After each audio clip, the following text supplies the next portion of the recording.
Oh, it's Friday morning. Green cameras in my face.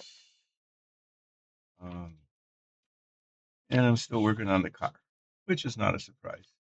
Because at the end of last year, I kind of predicted that it would take all of 2026 to get it done. And I don't know if it's going to take that long, but it might because there's some more travel coming up in a not too distant future. At which time I'm not going to be doing this because I'll be away. But today I've got all these parts for the interior of the car painted, and so I guess the next thing is I need to put them. I need to assemble them, and then I'll have the inside of the car. I'll have the bottom of the car because that was done, and I've got the tires. But then I need to start working on the body of the car, and I discovered um, at the end of the stream on Wednesday that the rear pan and the front pan, rear pan and the front pan, do not fit nicely onto the car. No, they don't, and that's not good because those are pretty visible parts of the car at the front and the back, and they're supposed to fit on like this with body seams, nice seams on there, but they don't. So I'm going to be doing some test fitting and maybe manipulating. I'm not sure what all needs to be done, but yeah, that's what I'll be doing later today. But earlier today, I'm going to be putting all these parts together. And they are in here, some in here, there's some there. This is the thing into which they go. These little these little bits here are door handles. Make sure they fit, and then they go on to the little things there and there. The dashboard, I think, came out okay. I think that looks all right. Um, yeah, there's just parts as parts. So I'll get around to doing that at some point. At some point, stream today. Spent yesterday. We put up a lot of Christmas decorations outside, a lot of lights and inflatable, lawn balloons, and then there was a lot of snow during and after Christmas. A lot of snow. I mean, not like in the mountains 4 feet of snow, or in the up north uh, 3 feet of snow, but we had like a foot and a half of snow, and that made it impossible to take anything down because it was covered in snow and ice. And we had one day it got warmer and things started melting. Okay, so a lot of the snow and ice around the stuff that needed to come down melted, but then it was raining. But yesterday it um, it was warm and it didn't rain, so things were dry. It's good, especially the big lawn balloons. You want to bring them in when they're dry because if they're wet, then you can't bundle them up into bins and store them. So that was a day yesterday, and I volunteered to help. And at my age, I do things at like quarter speed compared to people who are in their 30s. So, and it also hurts the next day. So I'm pretty tired and achy. I have to admit that I'm pretty tired and achy right now because of work I did yesterday. And I'm going to talk about that for a while because if I talk about that for a little while, then I'm not going to be working on this and I can't mess it up. Well, today there shouldn't be very much messing up, really.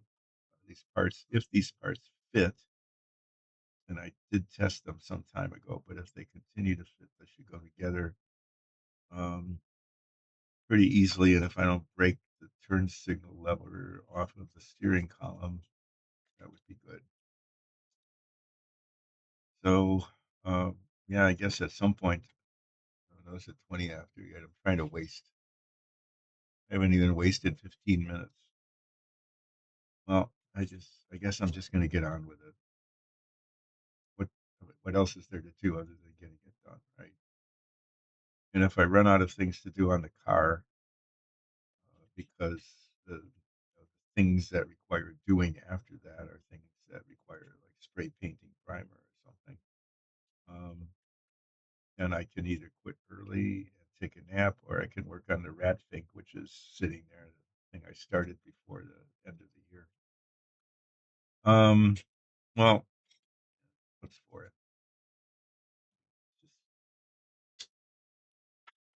Just get on with it.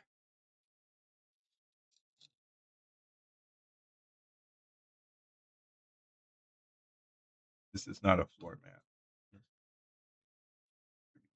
It was. So these things, this little, I know you can't see it because it's black on black and it doesn't show up on camera very well. These things are supposed to go on here like that.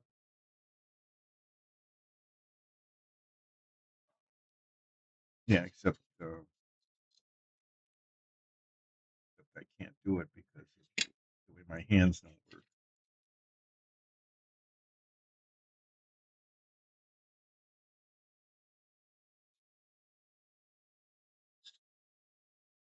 Nice. Huh? I'm probably scraping little bits of paint off of them too, so I have to touch them up.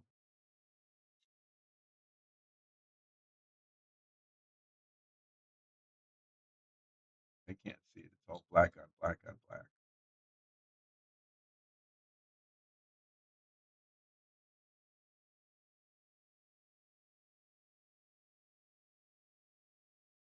No, the little slot isn't fitting over the little tab.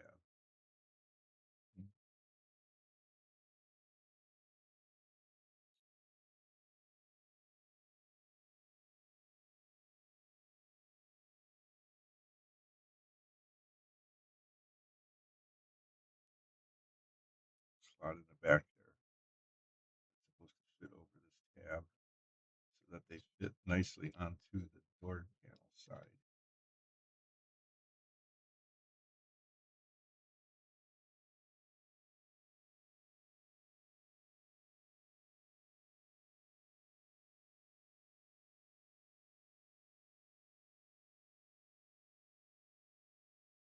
At least that's what I think.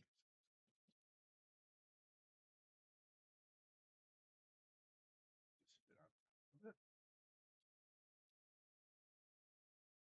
I tried. I'm sure I tried this. I'm sure I test fit this stuff before at some point in time.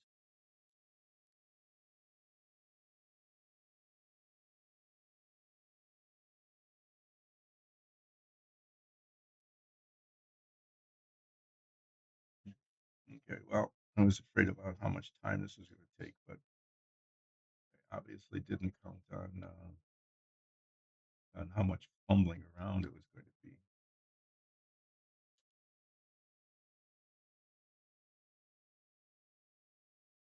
I guess that's how it goes.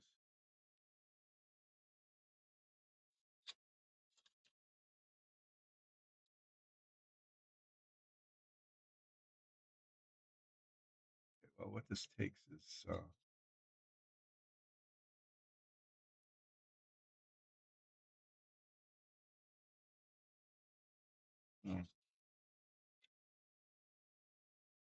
what I'm going to do is just get on with it. I'm glad I'm doing these first because they're really, how in the world can something that simple be that hard?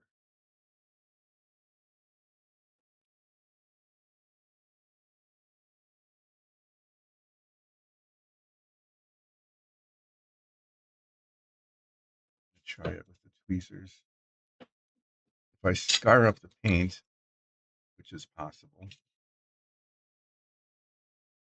guess I can retouch it. I wasn't, I was hoping to not be doing a whole lot of retouching today. And then there it is, you know, right there. It's already scarred up.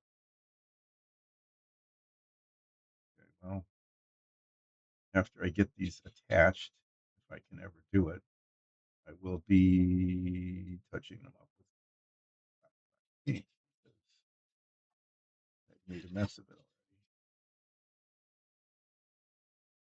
I'm doing this inside a box, which seems a little awkward, and it is kind of because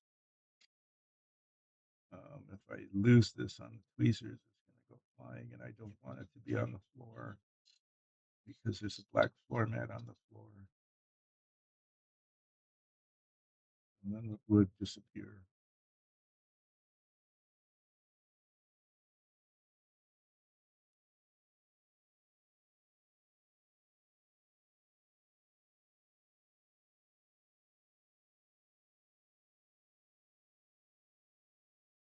You know, pain that I have to check.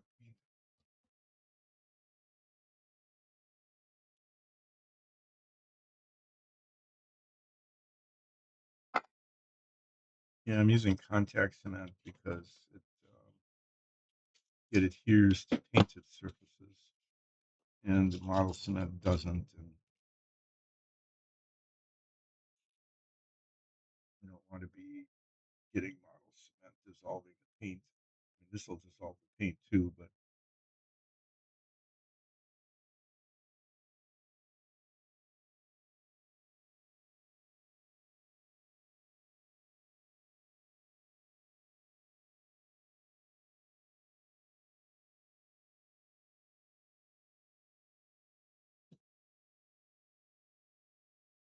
it's not as aggressive paint.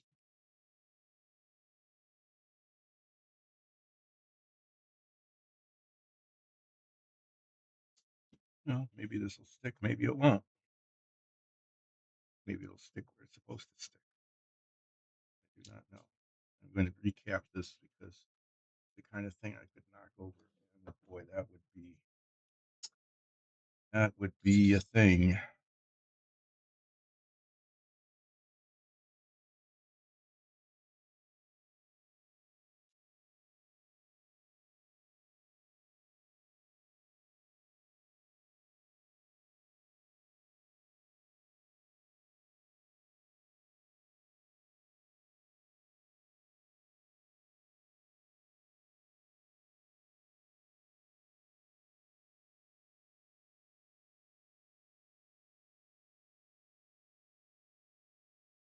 don't want that to be showing. I did it.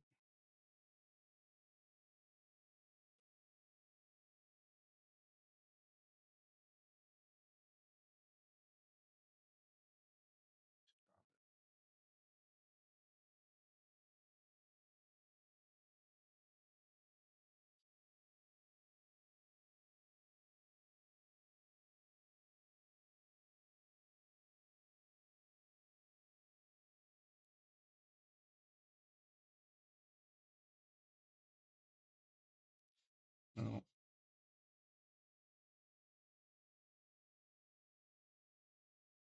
other than scraping the paint off the edges there, which I managed to do. I think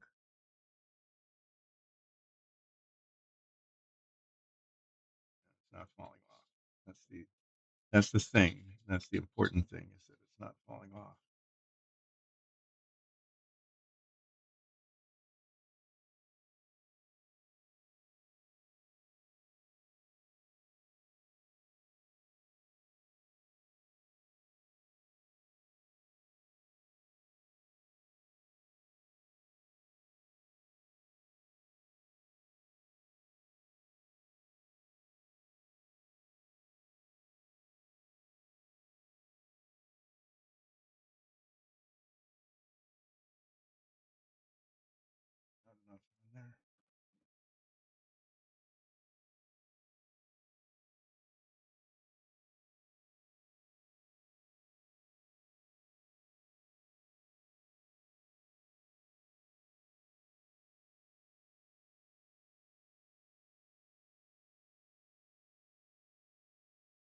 Well, I'm glad I'm starting with like the most difficult thing. Didn't didn't know that it would be the most difficult thing, but it's not surprising, is it? I'm hoping that this actually turns out to be the most difficult thing, and that there aren't even yet more difficult things coming up.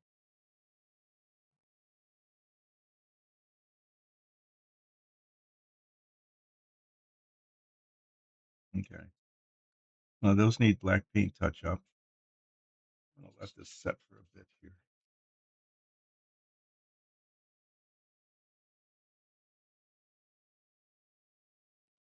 Um, we want the whole dashboard thing to be assembled. I guess it makes sense. All of these parts.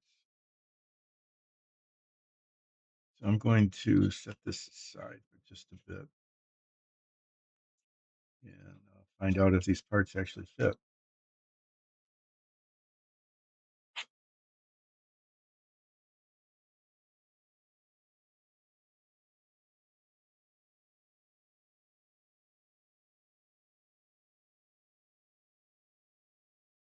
Does maybe I'll just leave it in there. Maybe since that went in and it's not falling out, I'm not going to mess with it.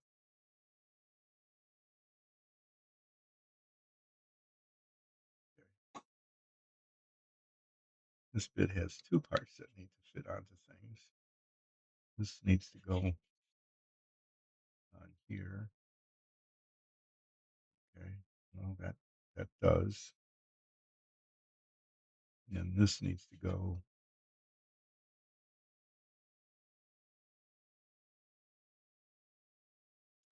the other way. This needs to go on here. It does fit. That's a good thing. Now, does this fit on here? It does. That's also a good thing. There's some black paint that's flaking off. Okay. So I can attach these bits.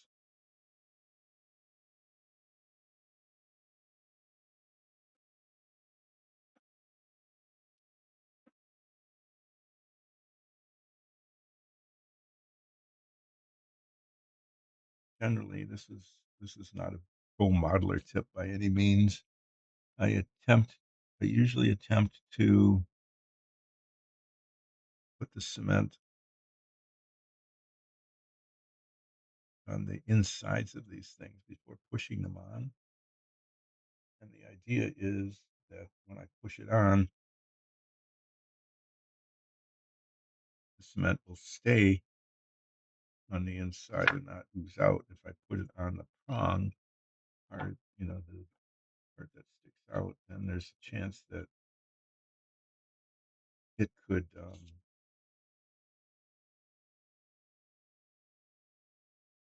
spread around and become visible. The turn signal, I guess, should be horizontal. Yep. So that you could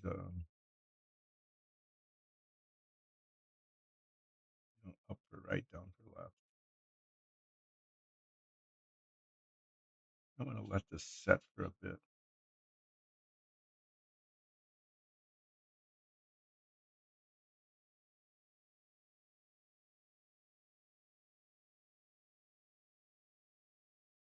Before I attach the steering wheel. And while that's setting, oh, there's another part. Well, there's all sorts of little parts. There's the gear shift lever. This thing. This goes here. This has to go on before the dashboard is installed. And that goes on like that. So I might as well while I'm doing things, do that too. It seems I'm just screwing and unscrewing the cap on the cement because it would just be really bad if I knocked it over. And this just there's certainly a non-zero chance that I could do that.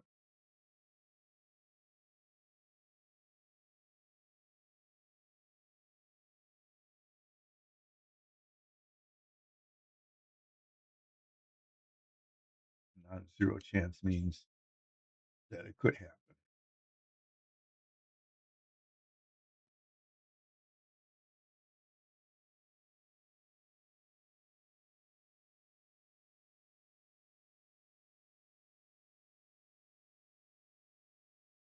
So this is the magic time of model building, right? You get all these parts that were painted, detail painting, like on the dashboard, which I believe I'm really quite. I mean, it's not perfect, right? But I'm really okay with how it turned out. I mean, it looks like a painted model. It doesn't look like the real dashboard, but it came out pretty well. Even the little numbers on the tachometer, the 0, 20, 80, those showed up. I got the little red pointer. Um, it's this tiny, considering that it's someone of my age painting the model, I think it came out okay. My age and skill level. So I'm going to congratulate myself on that. I think the steering wheel came out all right.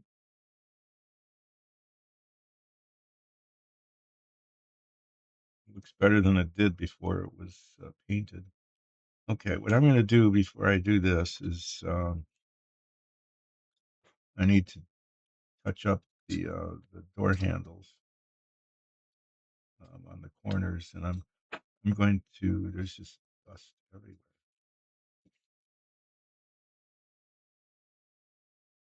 It's like dust everywhere. I'm going to get the black paint, and I'm just going to get that done uh, while I'm remembering it.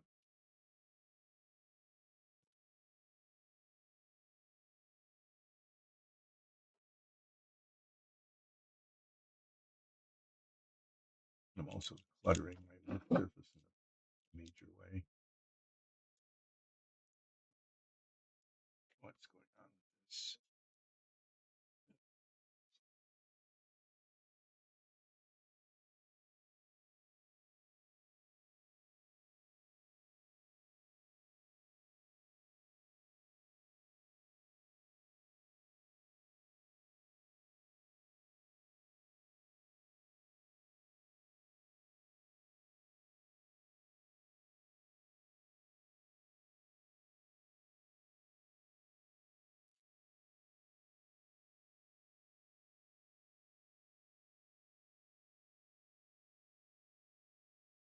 Okay, well, that covered up the little white spots, right? Which was the point.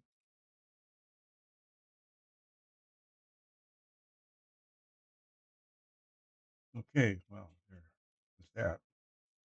It was pretty exciting. That might be the end of relaxing painting today.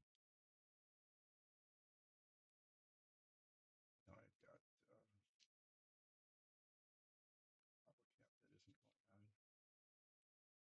on. Understand why is there not much buildup on the. Maybe there is.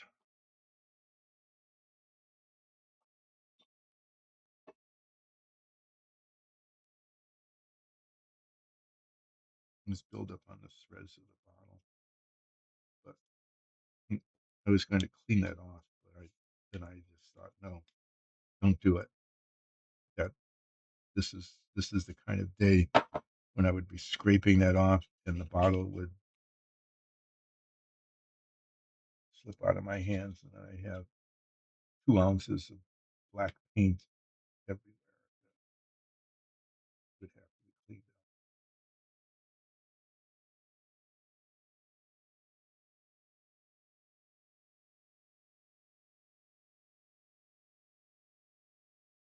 up. Okay, the next part is to attach the steering wheel to the steering column. And then this whole thing gets fit into these slots like that, like that. And then I attempted to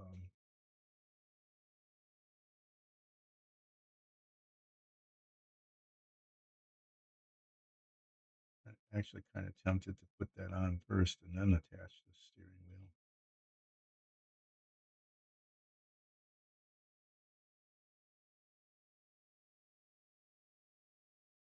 You know, attach the steering wheel first. But I'm thinking ahead here, kind of. I'm anticipating things going wrong. I'm really good at anticipating things going wrong, and sometimes things don't go wrong, but at other times they do. So these are the seats. These seats need to go right here. Yeah. And the instructions say to put these in after the dashboard is put on. As I'm doing this, just fitting the seats, I am realizing that it'd be a lot easier to put them in now.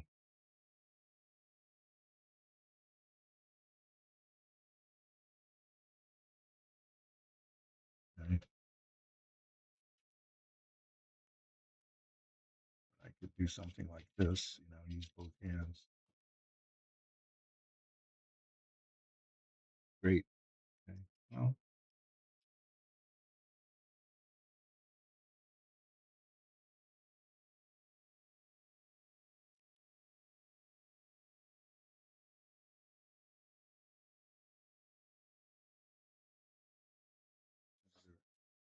a white spot on the door handle again. These seats are not that easy to put in. I don't know why not. You would think it would be very easy.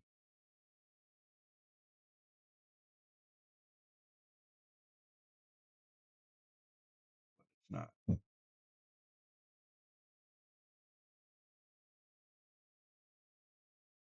I'm going to put these in and then put this on.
I'm doing my best to have a disaster there by knocking into things that shouldn't be bumped into.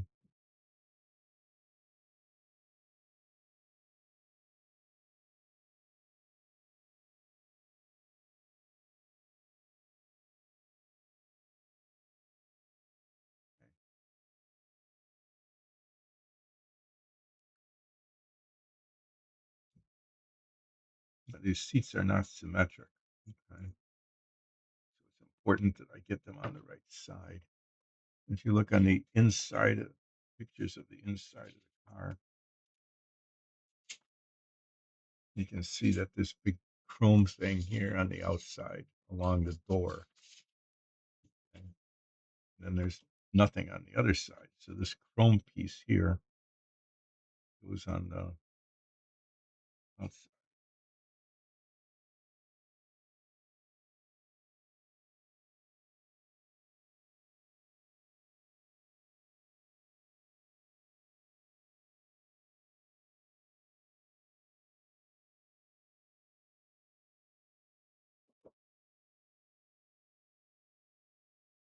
Well, that's going to make touching that little dot a little harder. And again, the chrome bit goes on that side.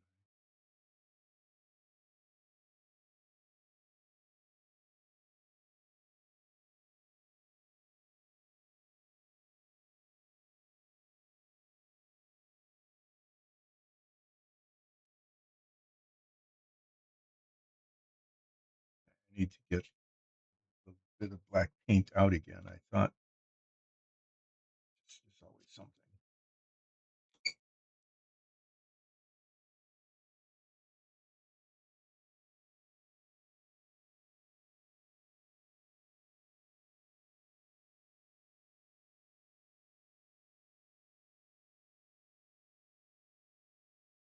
I somehow have the feeling that this jar of black paint.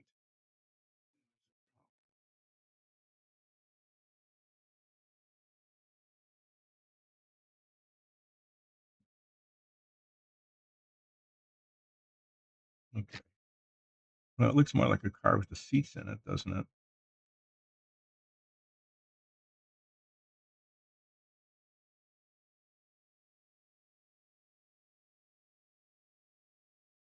This one's on there pretty solid. This one's just barely gripping.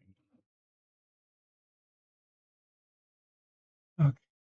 Um, well, it's pretty close to being done, isn't it? I mean, not the car, but the inside of the car here. Passenger compartment, I guess, is what it is.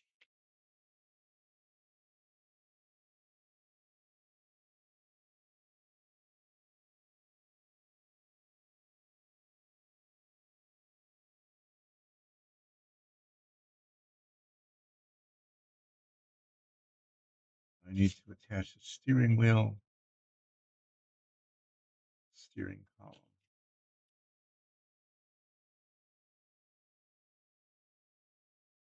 And then after that, I'll show it to you when that goes on there and then this goes on there. And then I'll just show it to you and rotate it a little bit. And then I'm going to put it in the box of stuff that's finished. And then you'll not see it again for a long time. Why? Because I'll be working on other parts of the car that are should be easier, but are not going to be. Why is that? Just just because it's going to be that way.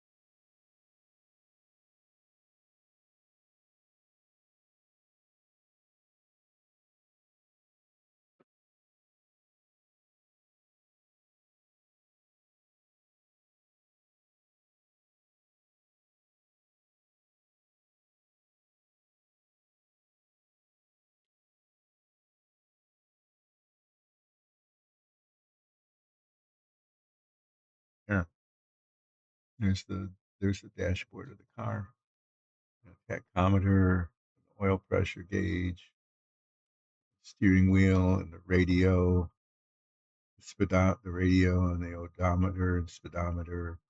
And I think those are air vents. I'm not sure what these little buttons down there do.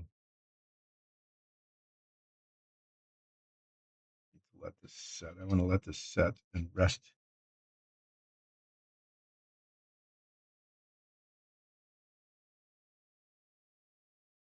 Yeah, that looks okay. Oh, I wanted to check one thing. So before I stick that on some of the cars, when I cover this up too, I wrote myself a note: test fit all the parts, especially the steering, and I did. And some parts fit and some didn't. So when you look at interiors of GT350s, okay, on some cars, the glove compartment is blank, but on one of these, there's a facsimile signature of Carol Shelby um, on the glove compartment. And can't, what would be really good is if I was an incredible painter and I got a tiny bunch. I did that. Okay. That I basically just copied his signature onto the glove compartment. But what I'm thinking is I should check the box to see if there's a decal. I don't recall seeing one, but it would be pretty good if there was a decal of Shelby's signature that could be put onto the car. I've got a decal sheet here.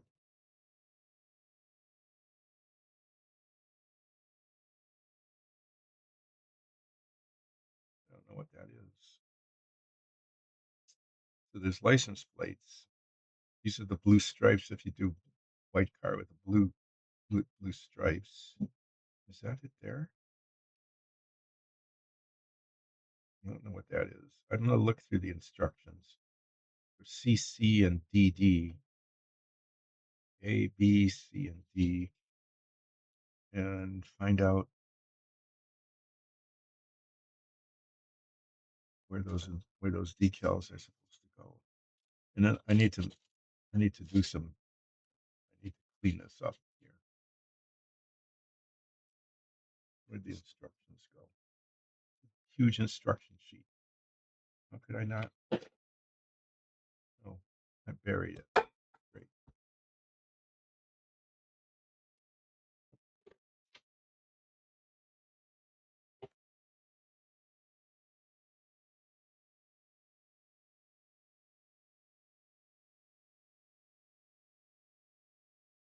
Um,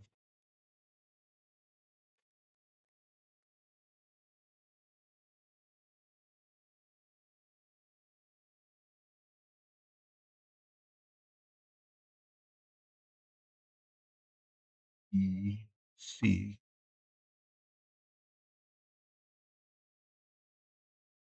CC. What? Seriously? This decal here goes on the window washer bag. I wonder what it says. I'm going to get my head magnifiers out.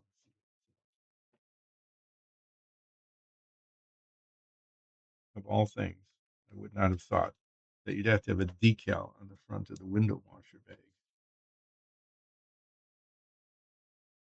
It says FOMOCO for full motor comfort. Ford motor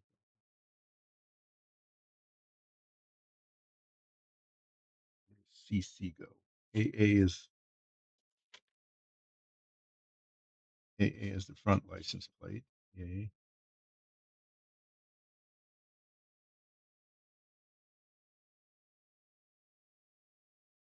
CC. BB. BB is the rear license plate. DD. Oh, DD. Okay. DD goes on top of that. Looks like the battery.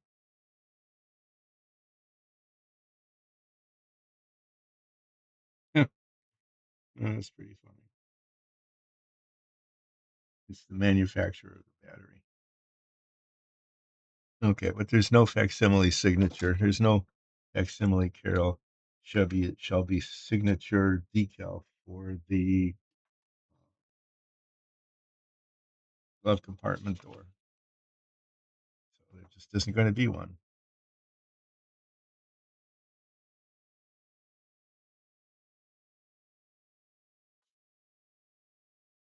Hmm. Okay. Well, yeah, I'm looking ahead here just to interior detail. I mean, if they're going to put the manufacturer of the battery on the battery, actually the two poles of the battery one should be red and one should be black. So actually, I probably should try to do that. It's on parts that are in the box way over there. Okay, well, that was an aside as I was looking to see what was happening there. This is almost done now. This assembly just needs to be attached, and then the inside of the car will be completed. So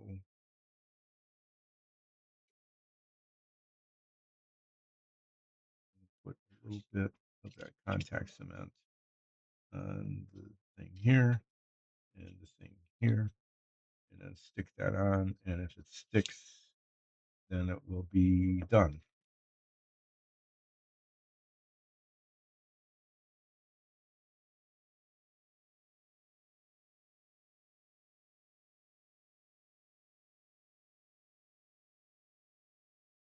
Keep it mostly on the outside. This part doesn't show.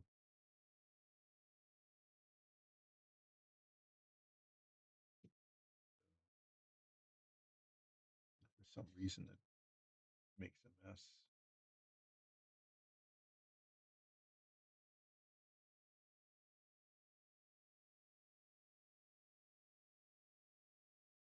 And I'm going to put some on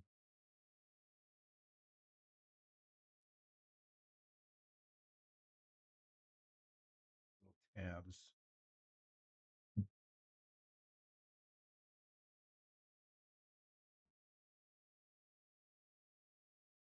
Hmm.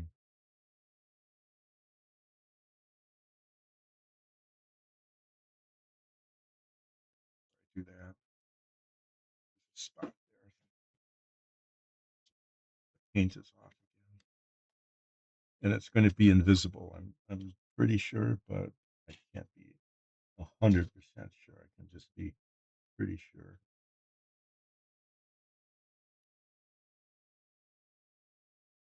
That little white spot there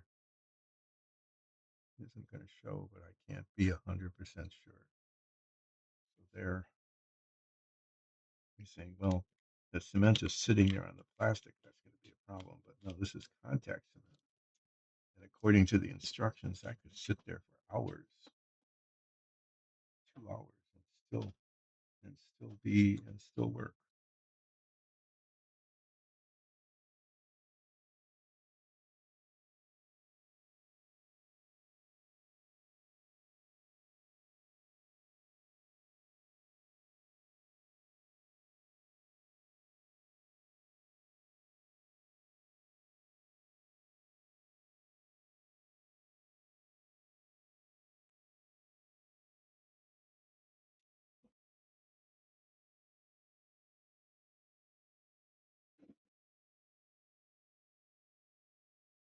Yeah, I'm not going to wait hours, but I do want to do things like clean the brush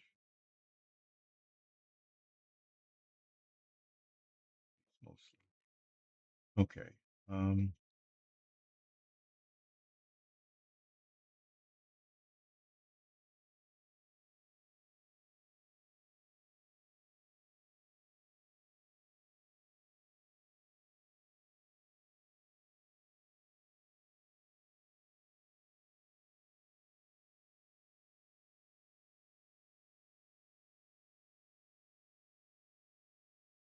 okay. Well, it's on there.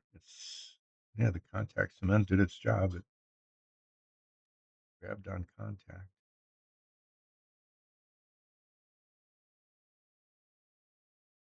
That's it.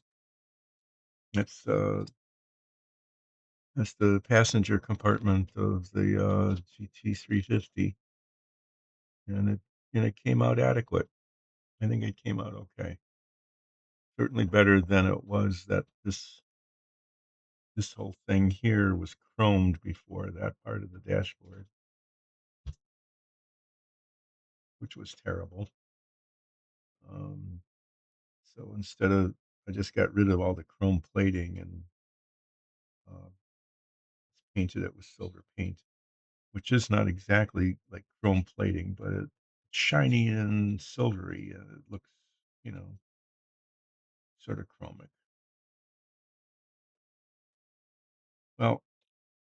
last little bit here, there's, again, these probably aren't going to show, but I'm just going to, since I got the black paint in this jar and a brush,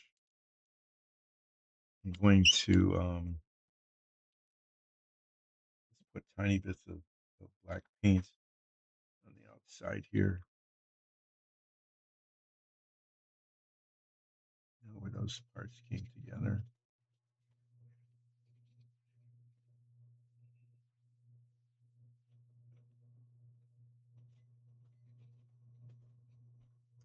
And then I'm going to excavate, and it is, it's buried deep. I'm going to excavate the box of done parts and put that in there along with some, with the underbody, the frame of the car.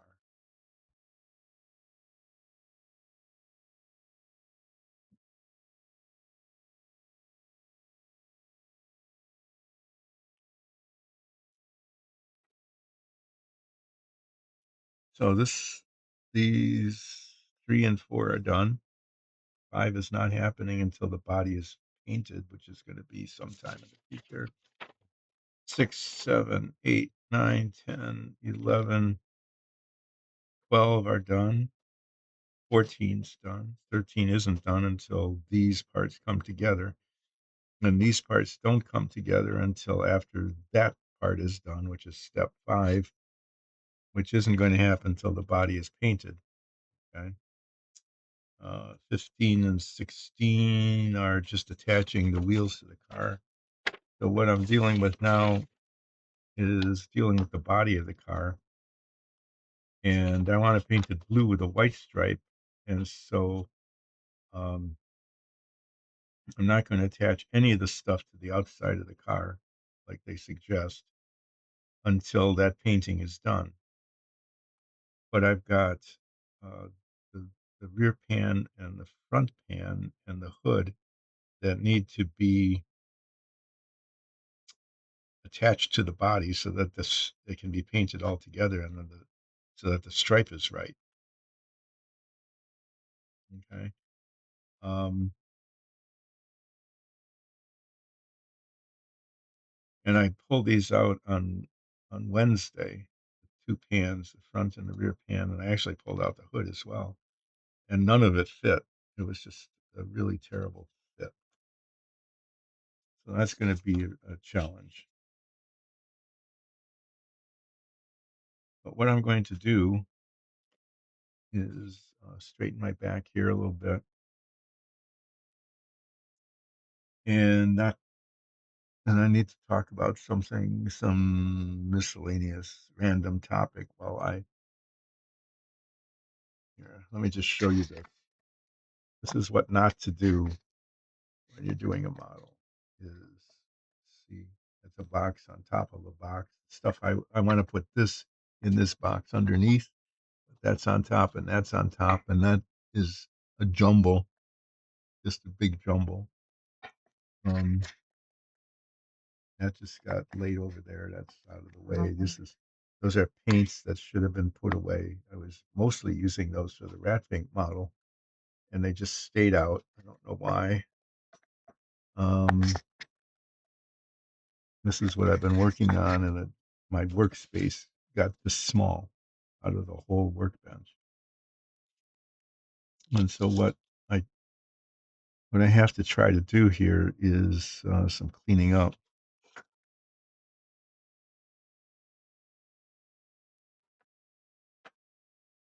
I don't know why I've got all these different red colors out.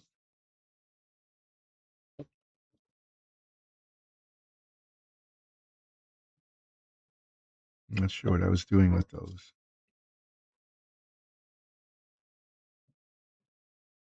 I'm pretty sure that I painted the Rat Finks flat red.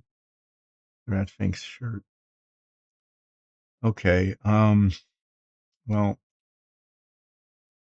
part of the problem, part of the problem is beyond just it's a mess. Okay, that is a problem. That is a mess. But another other parts of the problem is that it's such a mess. I don't have any place to put things in process. You know what I mean by that is I need to put things into a place so I can pull other things out. So here, I'm going to take this. I'm going to come back to this because I need to clean up the inside of this. It's just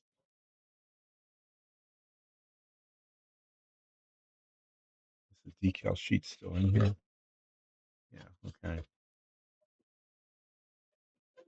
Most of this is just junk now. Okay, I'm going to put this over there, way over there, and didn't knock anything over. That was good. These are just sheets of paper, and I don't need these anymore because I've done the stuff.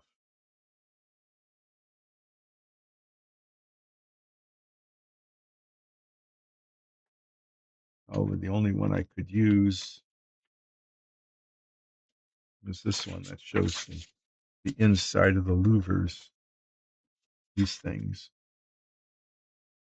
that should be painted with little screens on them because there's air movement around it. But I'm not sure. I'm gonna decide how to paint those.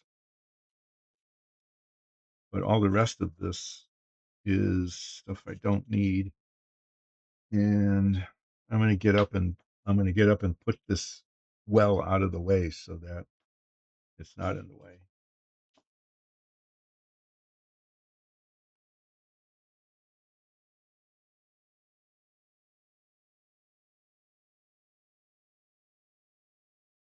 No, it's not in the way anymore. At least not in the way here.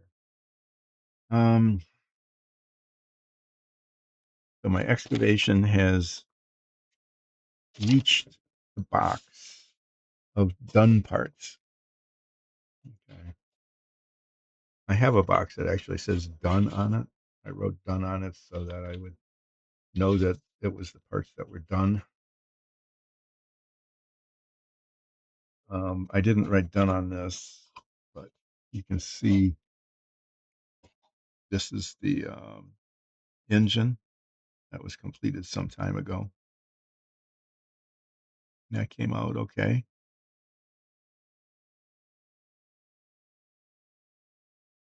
Okay. Yeah, exhaust pipes actually look pretty decent with whatever paint I used on those. Um, and you can see it from underneath. It's fairly good detailed gas tank and differential, and drive shaft, the chromed exhausts, which are kind of weird, but there they are. So that's finished. These are parts that go inside the engine compartment. This is the radiator cap, and a brace. But what I'm going to be doing is taking the passenger compartment, which is now a done thing. Eventually, it's going to go in here like that. Eventually, it will go like that. Um, it almost looks like a car, doesn't it? And it's kind of funny. And that's going to go here. And then the other things that are done, I might as well get them out of the box because they are done. These are the wheels. Oh, geez, really? They're chromed on the outside, nice shiny chrome wheels. And then this is the inside that goes inside. Put them shiny side down, so it's protected by the paper towel.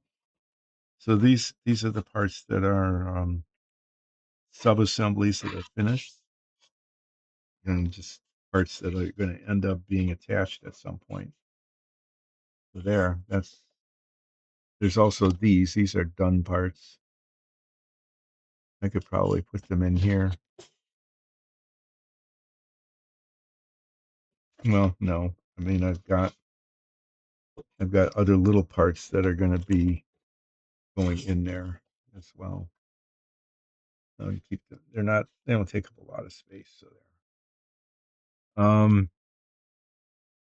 I've been laying this box over there. I'm not advertising the coffee. It's just the box. Uh, there. This is these are the bits I'll be working on. These are the front and rear pans that don't fit. Okay, like this. You can see this. This is supposed to go on here, and these are supposed to match up just like that. But they don't. The front pan, it doesn't it doesn't go on, not very well. And the body panels don't line up, which I guess is kind of authentic in a sense. In a sense, the body panels don't line up very well because they didn't when the car was made. So I'll play around with those. This is the hood. These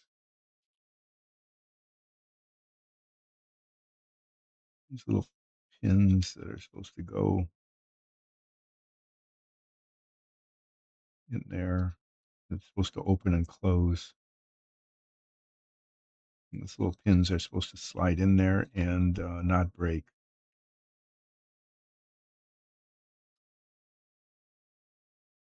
But they're not going in.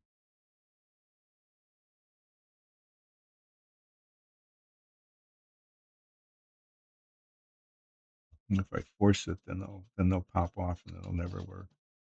And then this goes on like that, and the stripe goes right across the top.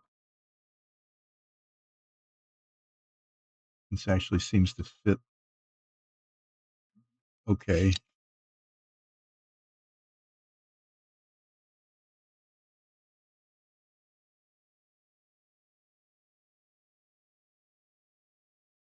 Mm-mm.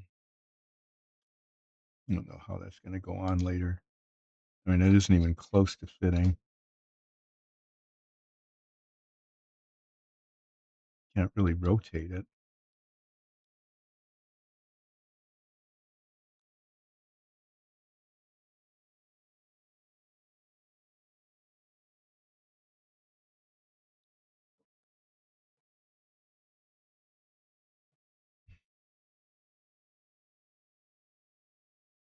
No, I'll have to. I don't know. Instructions are no use at all. Okay, it just says that goes on. Kind of useless.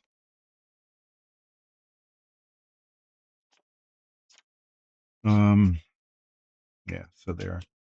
Now, one thing. Okay, I think I'm going to do this. Well, oh, but first, I got to clean up. I got to clean this up. This person who sent this model did a really nice job of wrapping the chrome parts in a piece of paper so that they don't get marred. But now I've got way too much paper in here.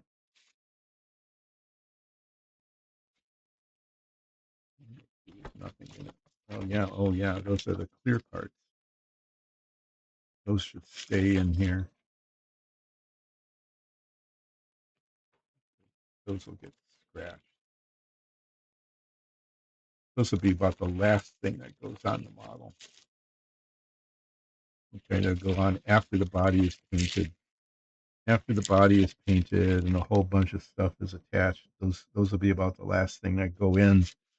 They are the windshield and the rear window. They go in from the inside. Okay, but that will be a long time from now. And then this is a whole lot of chrome parts, a whole lot of chrome parts that still need to be put on.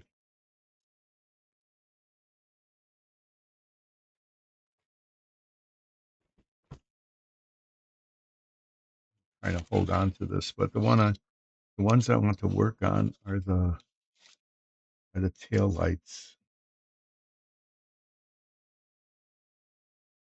What are these other bits?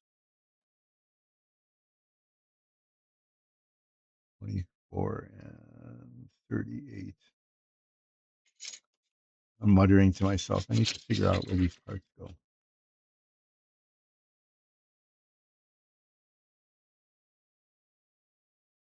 These are the tail lights. Those are going to be a pain to deal with. And I'll explain that in a bit because I think I'm going to work on those next.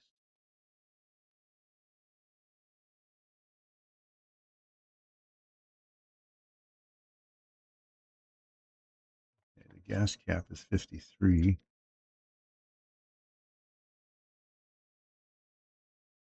And it's way over here.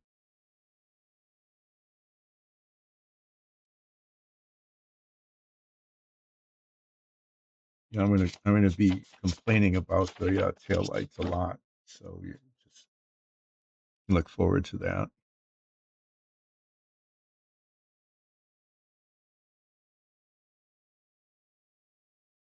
They're 47. These are the turn lights. Those will also be a problem in a sense that they need to be painted amber. 51. Okay, 24 is the master cylinder. That goes inside the engine compartment.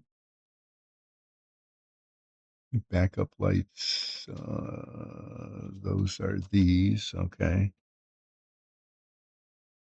What is number? That's the rear view mirror, isn't it? 38, the side view mirror. Yeah. Okay, if you remember, maybe you don't, I don't know if you watched it or not. When I was working on the Lotus Ford race car, the the mirrors, there are two of them, two side view mirrors. Okay. They're injection molded and they ended up like this. Got a big divot in it. And I ended up spending a long time filling that in and trying to paint it. Um, and this has got the same problem because of the way the plastic is. And then these bumpers, maybe or maybe not, cover up the flaws in the fit of the body panels, the pans, the front and rear pans. This is the grill. But the tail lights. So the tail lights are just altogether bad. Um, these are you can see that there's a chrome frame, but then these are supposed to be painted red. Okay, the tail lights themselves are red, and of course there's a molding seam on it that's hideous, and I can't do anything about it because it's chromed. And the only thing I could do is I'd have to take the chrome off, which would then miss the point of having a chromed part. So I'm going to actually work on the tail lights kind of next, and um, I need to come off this. Well, I need to paint. What I'm going to do is I'm going to put glossy red paint in the parts that are supposed to be red. Okay, and then I want to see how that looks, and if it doesn't look great, I've got like a clear coat kind of thing. It's actually a cement for canopies, but it dries crystal clear, and I might put an overcoat on them. And there's really nothing I can do. You can see it as I rotate it. There's the seam mark there. It's just a line that goes across. I take these off. What I want to do is I want to leave them on a piece of sprue so I can hold it. these are really tiny parts and they're hard to hold. So I'm going to cut them off here. I'm going to leave them on. I'm going to cut here and here. So I've got this as a handle.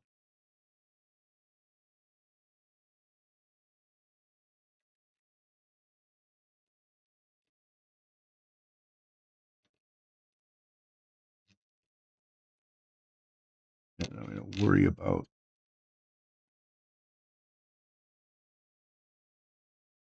the screw mark a little later.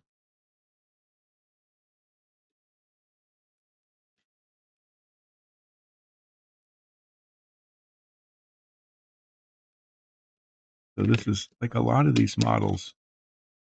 There's just incredible detail in some places, and then just incredible lack of detail in others.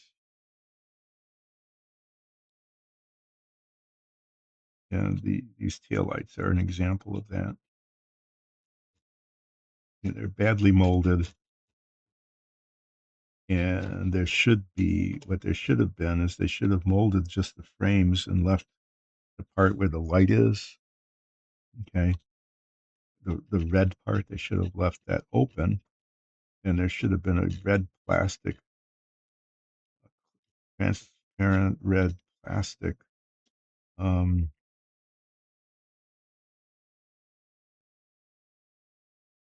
insert to make it look like a tail light, but there isn't.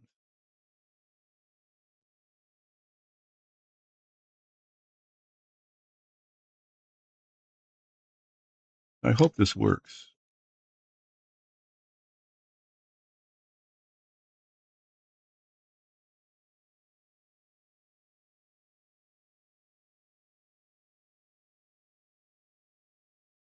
Come on, cut through. Well, I broke that off. I hope that turns out to be okay.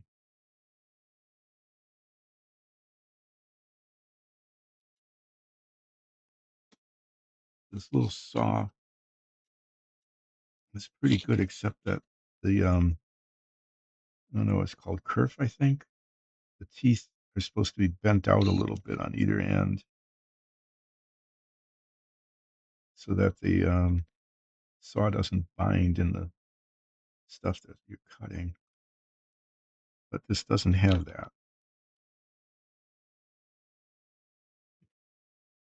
So once it gets kind of deep in there, the blade just sticks.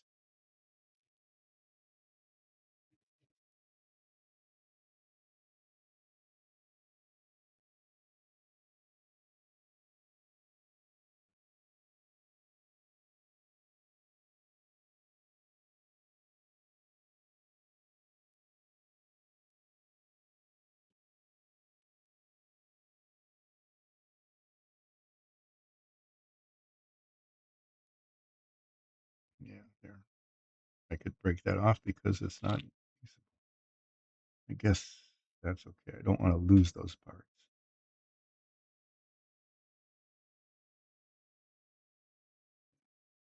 I'm not a fan of chrome plated parts. It's just a whole lot of stuff that can go wrong. Um, End up making them look not. They end up not looking very good. I'm going to put this just in here so I don't lose it. Okay, and this away. I want to check these to make sure that I think I've got all of the non-chrome plated parts off.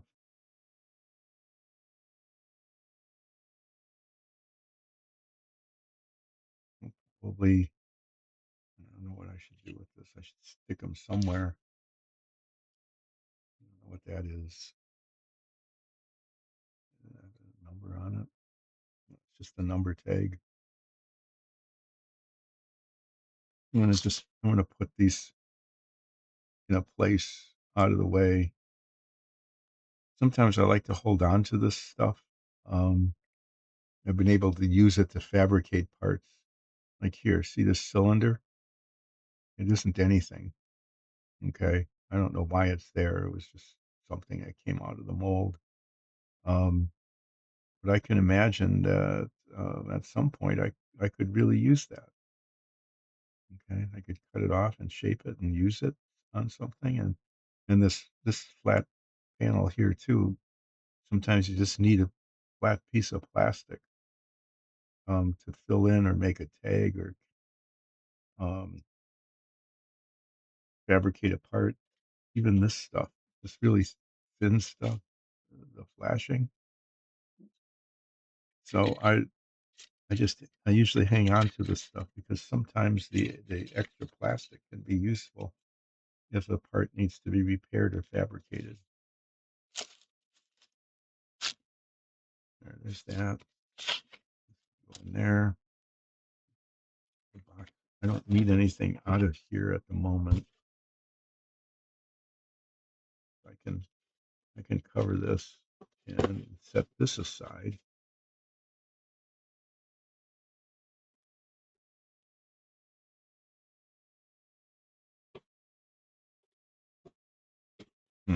There. Just take this. I'm going to put this over away. I'm going to put this away over there.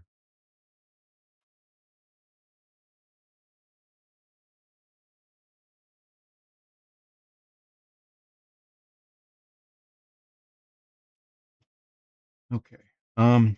Well, now that I'm thinking about what I'm doing, I suddenly started thinking, oh, I should think about what I'm doing.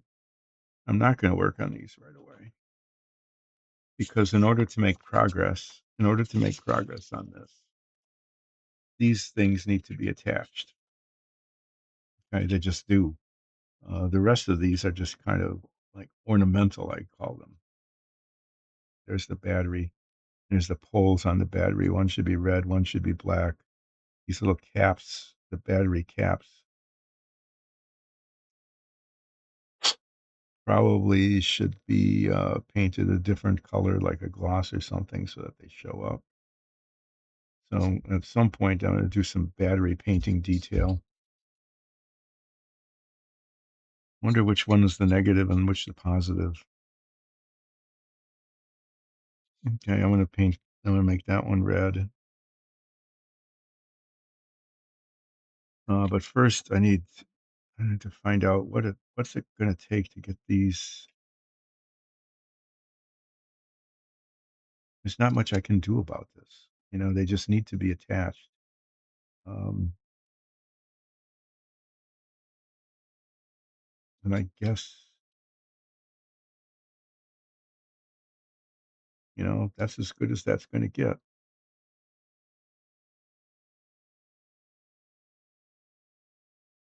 It's not actually not too bad. The rear one,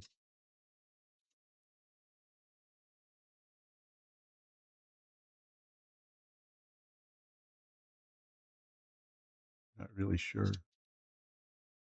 exactly how that's supposed to go. I guess it goes like this. Oh, it goes on the inside of these panels.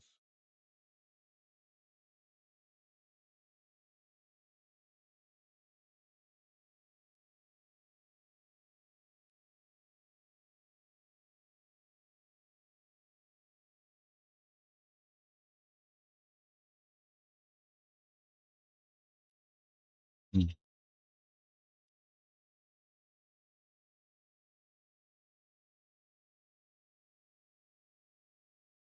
like that.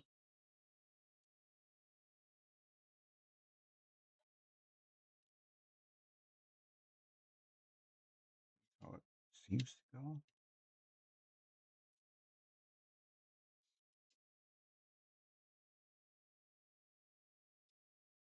What am I getting wrong? Somehow it just doesn't seem right.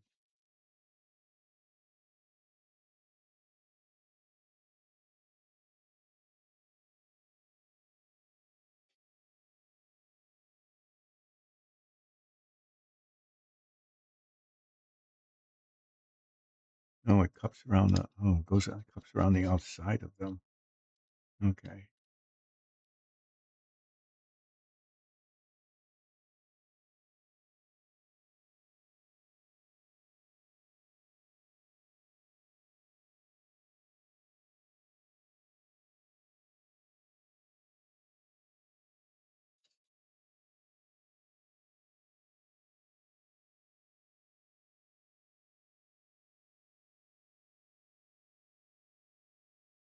Well, that's about how it fits.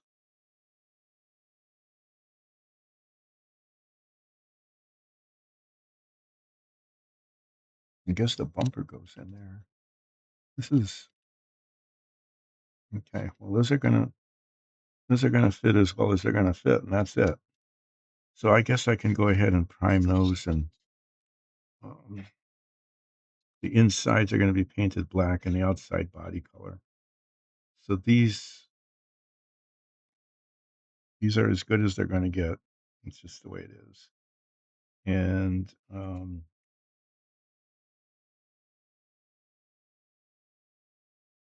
we just need some cleaning up on the inside here.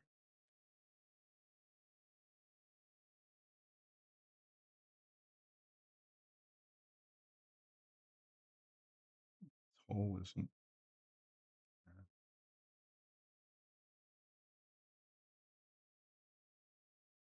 Okay, I want to do a little cleaning up on the insides. There's oh yeah, I was concerned about these molding circles. There's circles. There's circles that shouldn't be there that are there.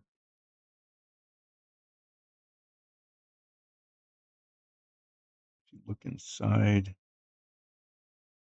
uh, yeah, they're pretty invisible. That's okay. And you can't see the inside of that unless you flip it over.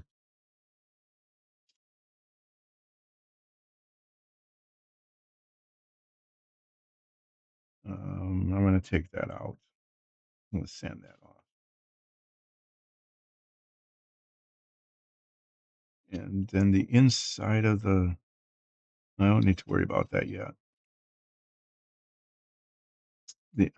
I can't remember if the inside of the hood was painted the body color or whether it was painted black. Um, I had a picture of it at one point, kind of the inside of the hood. I didn't print it out. I need to look it up. There's circles here. Those are just going to have to stay there.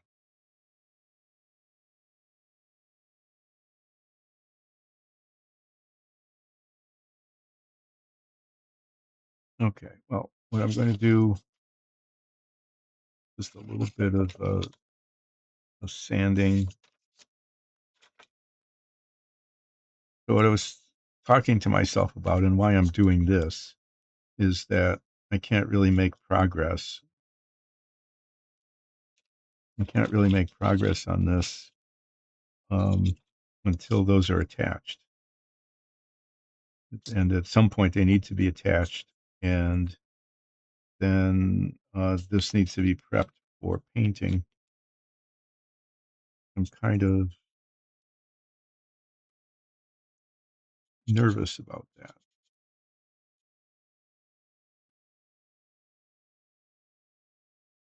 but I will do my best because I want the body to be blue with a white stripe and not white with a blue stripe. And it would look, the decal stripes look bad anyway. So even if I were to make it white with a blue stripe, I would want to paint the stripe.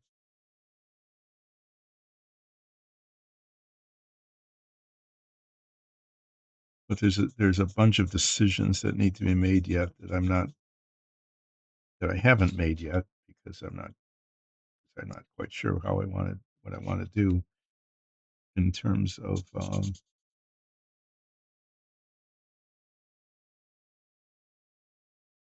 painting the final painting. Part of it is the chrome trim around the windows.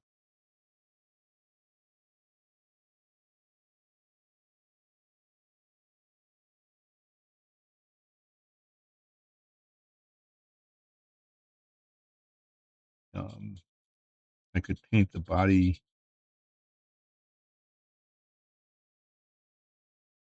blue and then paint the chrome.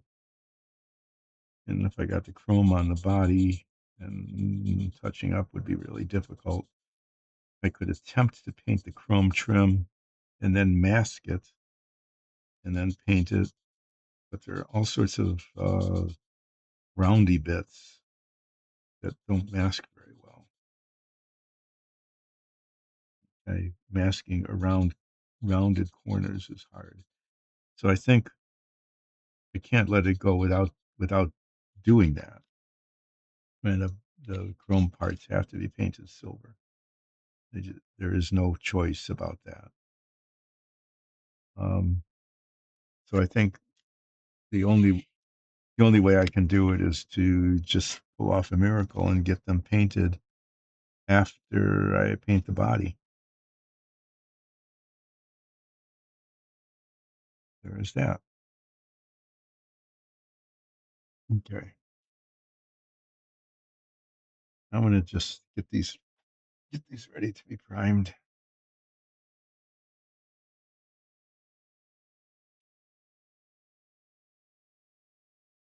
And I won't and I probably will remember to do what they need to be primed on. Oh, they're not yet. They're not ready yet. There's excess plastic here gooping out around these holes. It just need to be sanded. I want the 400 grit for this, really.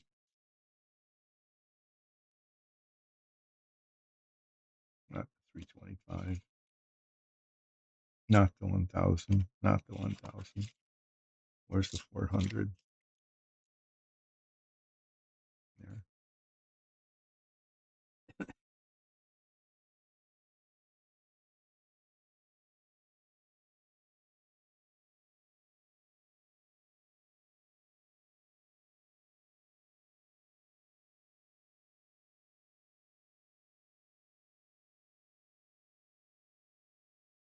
These are all supposed to be like not be able to be seen, but you can. You'll be able to see them. And that's going to be an issue as well when the bumpers are put on and attached to this. And the inside of this will have a little chrome spots that'll show. They're not really supposed to have little chrome spots show. It's supposed to be black.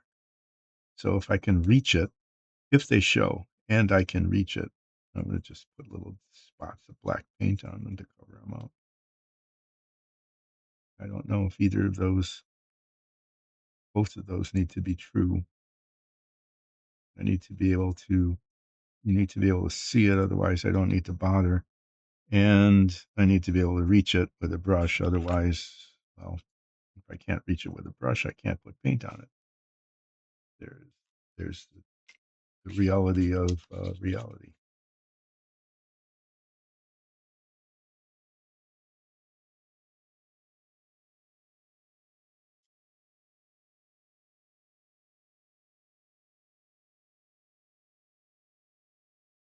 So priming these parts, you know, I don't know if it really makes a difference or not. I think it does. I think it helps the finished coat adhere better. I think so.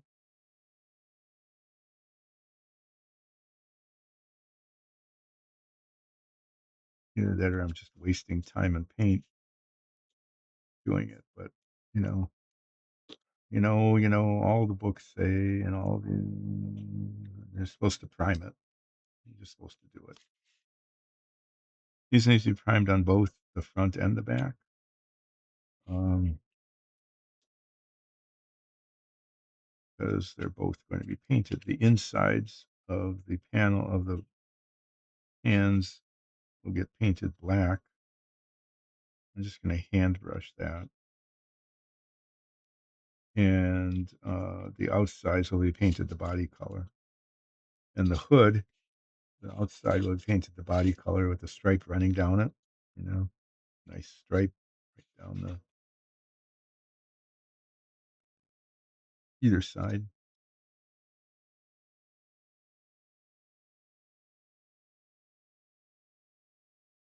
Oh, okay, those need to be painted chrome at some point.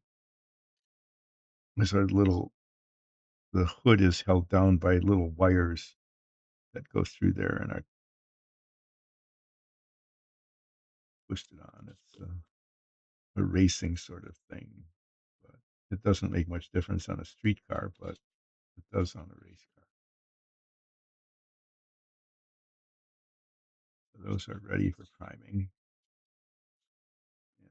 And I will take those up, and I'll do that over the weekend.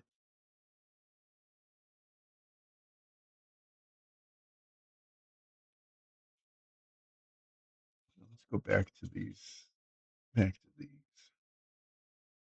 I'm going to do two things. One is I'm going to get a little file,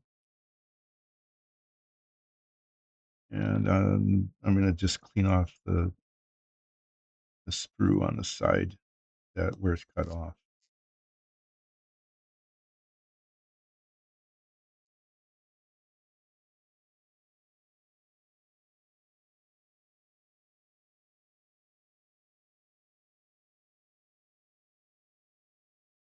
But I left them on the sprue intentionally. This isn't an oversight.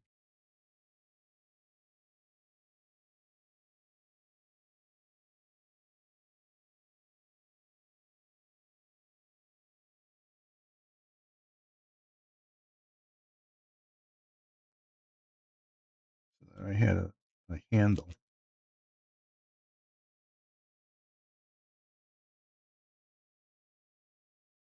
This is the other thing with chrome plating is the sprue is on there and then it comes off and it has to be cleaned off, and then the chrome plating, it isn't plated where the sprue was.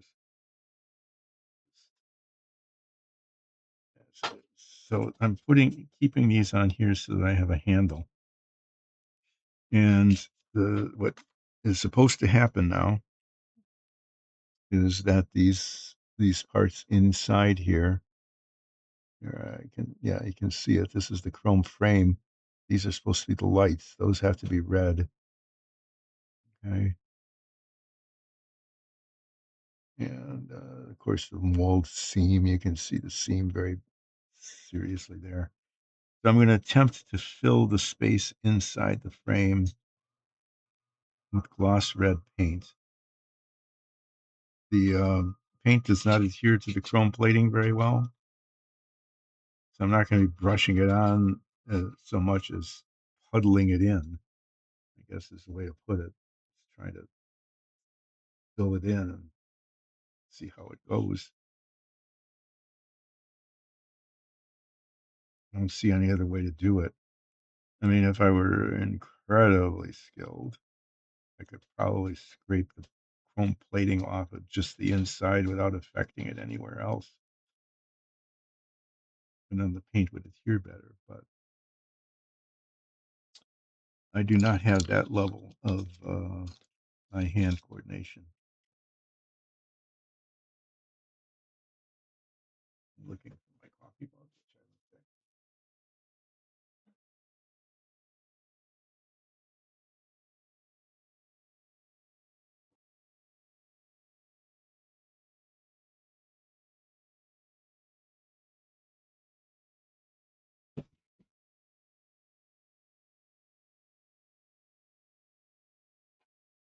I do not know how this is going to go. And I actually wish that they didn't chrome plate things like this and just let me paint it silver like I did on the inside of the car in the dashboard.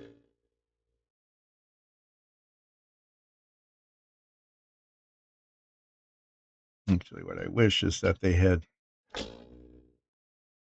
chrome plated the frame and created red inserts.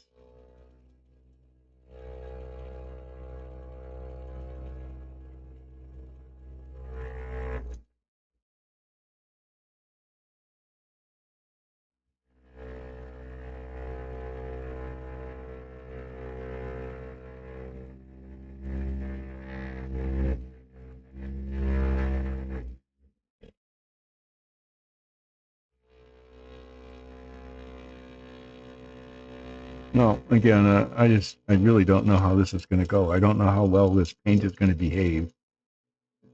It's fairly old paint. It's hardly ever been used, but it's still old, like a year or more.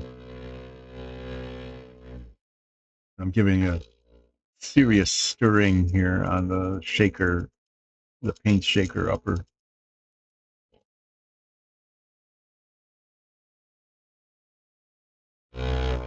And then I'll do the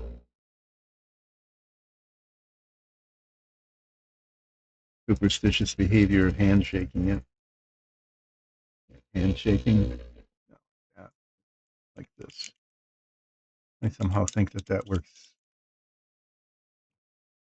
Like that makes a difference. I'm not sure.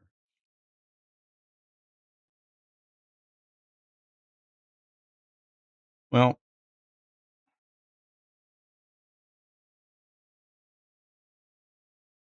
just gonna see how this goes. You're gonna maybe see it with me. The camera's up pretty high. It's hard to see. When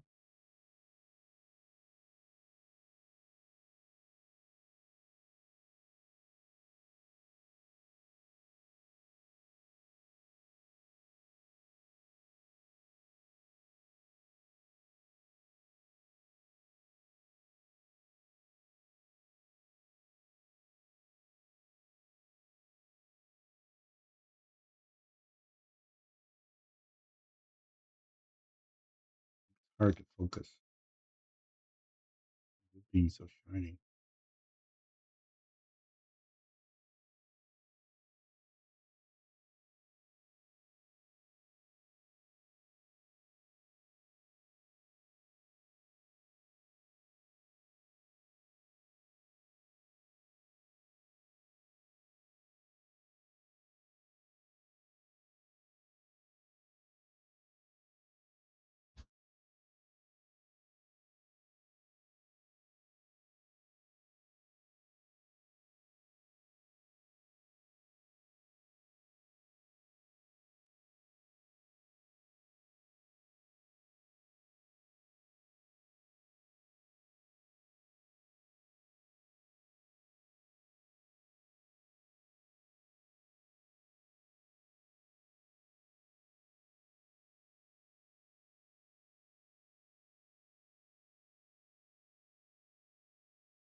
I'm going silent here.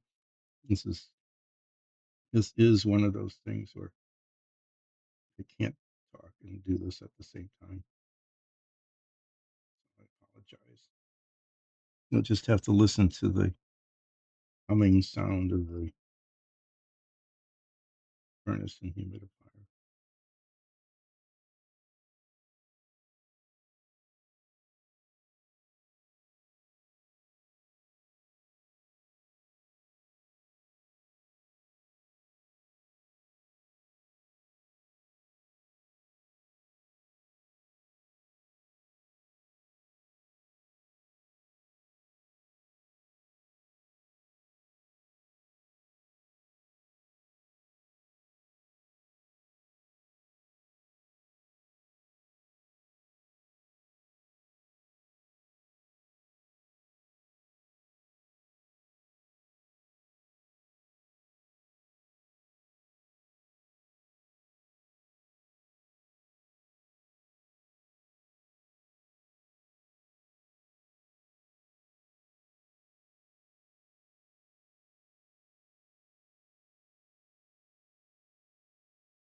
Yeah, having this little handle on here was a good idea.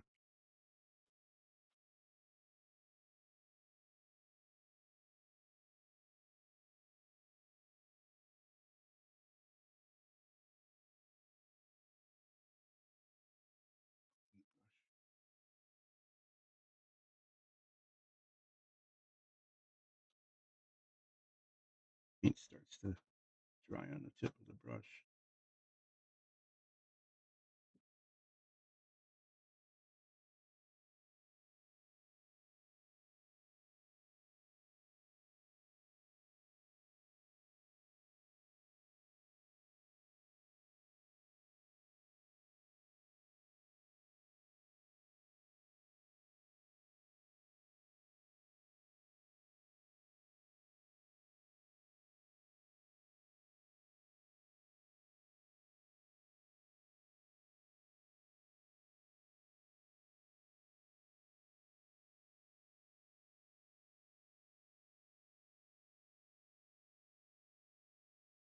The glare from the chrome. It's really difficult to deal with.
I don't know if it's the angle or my eyes or what. It's getting harder. I need to reorient maybe. Maybe I need to turn off these lights.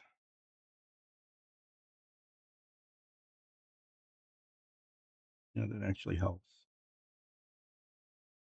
Usually the supplemental lighting is really helpful, but when you got shiny glare like that, it wasn't helpful.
I'm gonna just say that's pretty good, actually.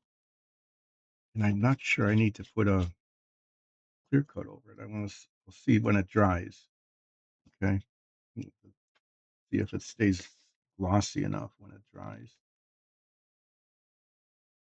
But there, that's not too bad. I have to say that uh, that actually came out better than I thought it would. 'Cause I thought it would not work at all. I thought it would be a mess, but it wasn't a mess. It was okay. I'd say I'd give it a solid A minus at least, maybe just an A in terms of how it came out.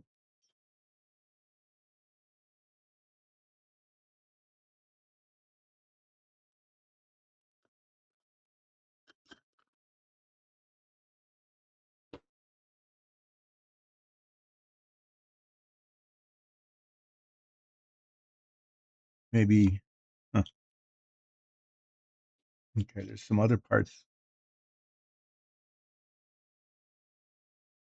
other little bits that need to be painted that same way, kind of. The turn signals in front need to have a little amber on them, and the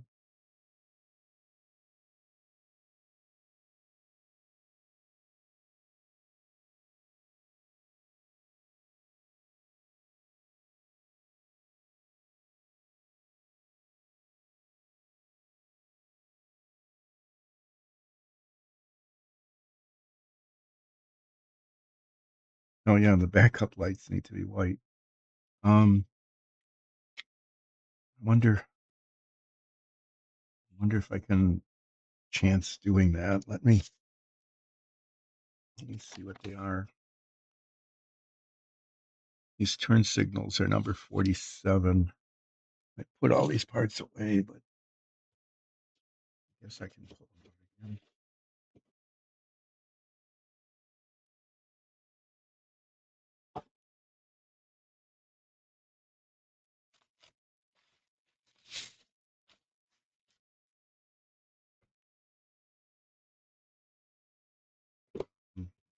I'm thinking the same approach of,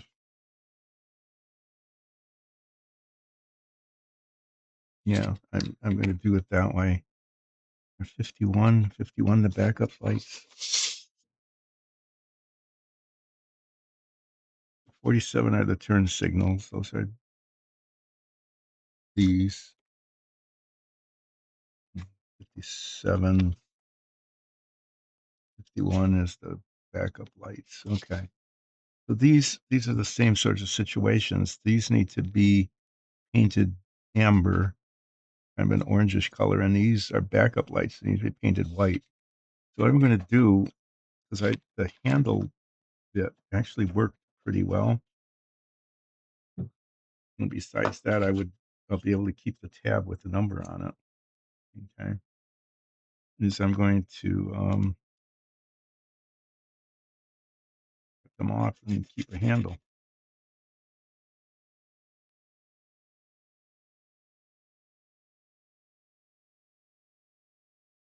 That's going to get lost.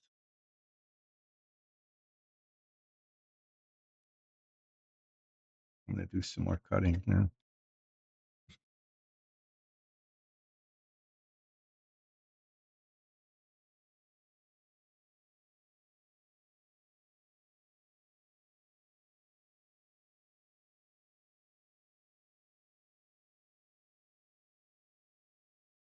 I'm just dealing with a piece here that's almost certain to just disappear.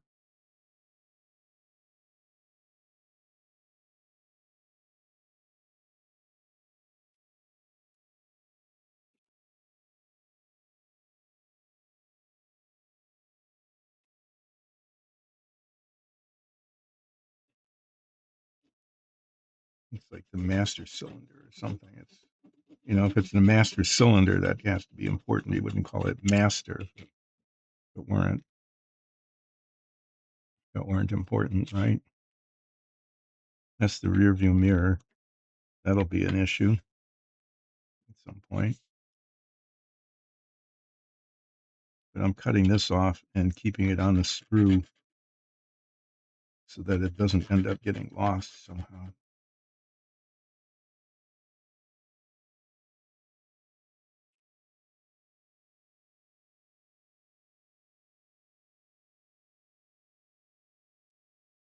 And I'm going to cut this tab off the end. So I've got the saw.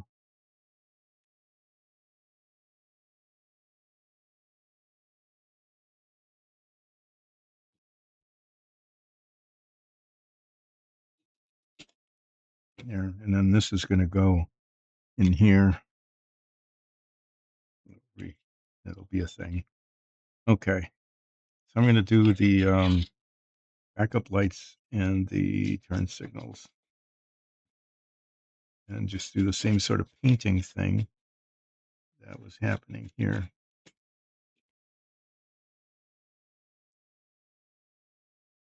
Look on the tail light.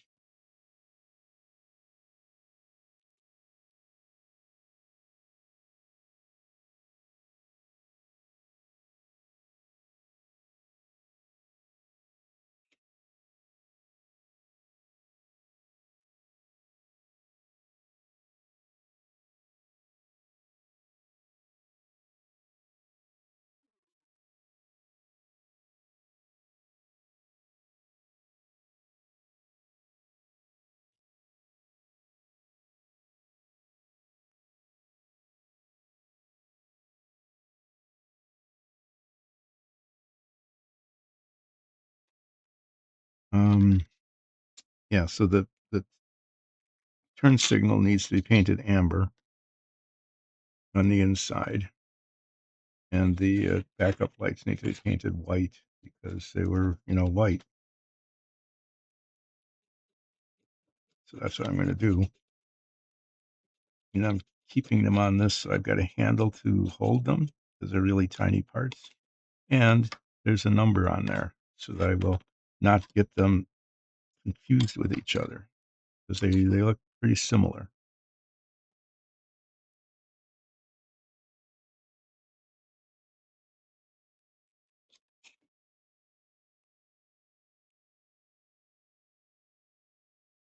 Okay. And then this can go back in the box because it's like an air cleaner cover and mat and side view mirror and rear view mirror, gas cap. There's a bunch of little parts that need to be kept and not disappeared.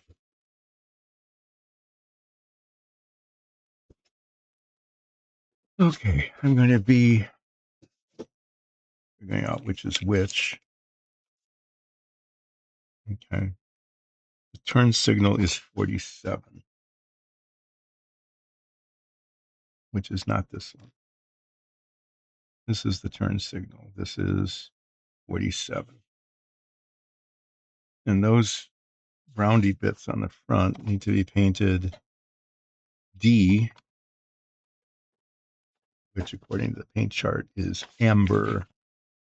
I'm going to look at my paint chart. I want to try to find a yellowish orangish color that resembles amber. I've got a bunch of yellowish orangish colors. Could paint them gold, right? That would be. They're not really yellow. Kind of more. They're more orangey.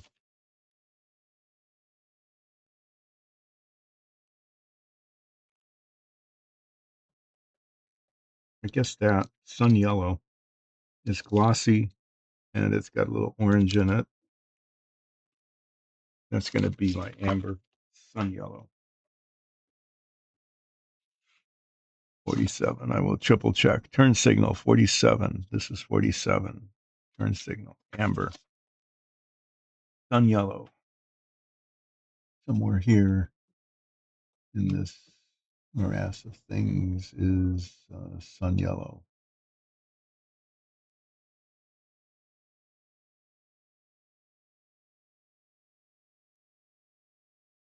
There it sun yellow.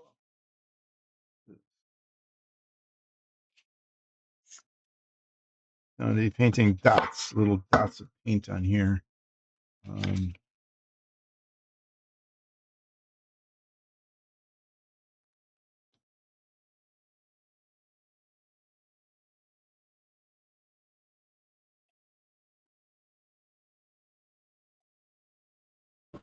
be magnifying my head again.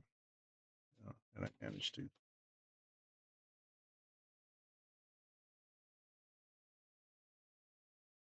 make a mess of things again.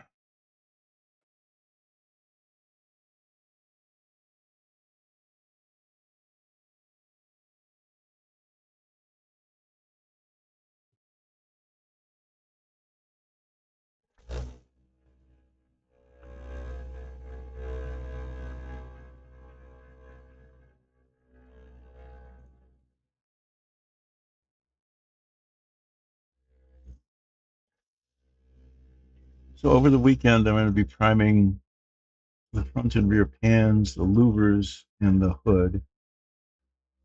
And then on Monday, I'll paint the inside of the front and rear pans black, the inside of the louvers metallic. I'm going to paint them kind of a duraluminum color. And between now and Monday, I will hopefully remember to look up to see if the inside of the hood is supposed to be black or some other color, like the body color. If it's black, I'm going to spray paint it because it's pretty, there's a lot of it. And it'll be visible when the model's put together if I can get the hood to open and close.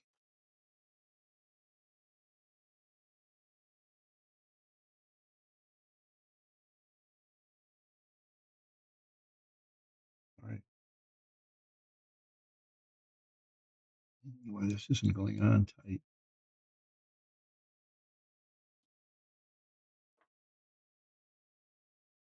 Okay, I'm going to do this without the light because I discovered that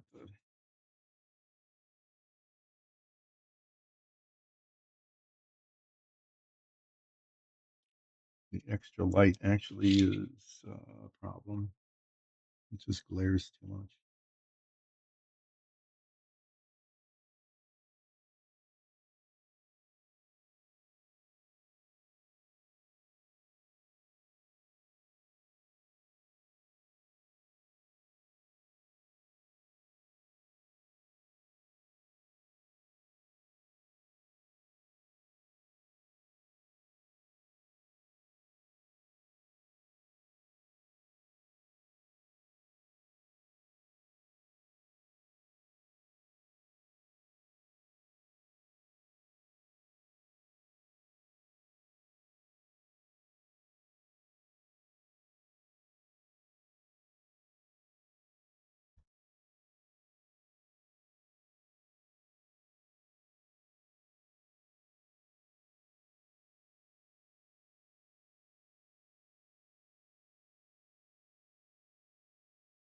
The bubble.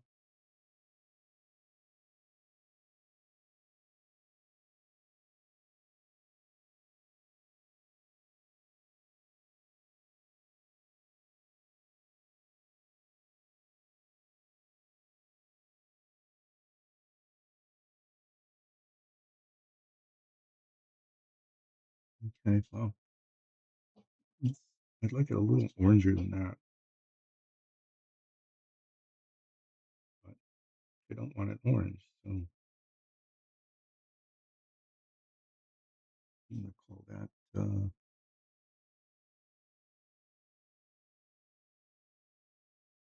think that's the best color I've got for that without going into the oranges.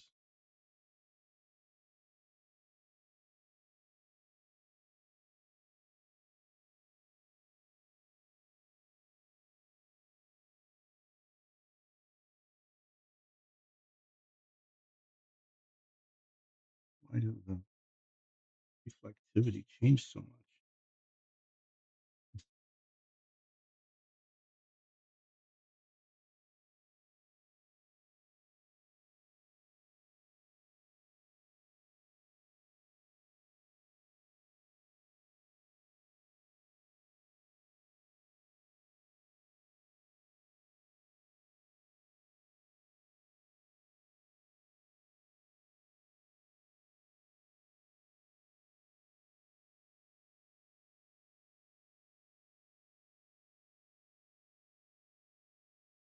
Okay, I think that'll do. I mean, it's more yellow. I'd like it just like a little bit oranger, but I don't have a color that would that would do that. So that's the color it's going to be.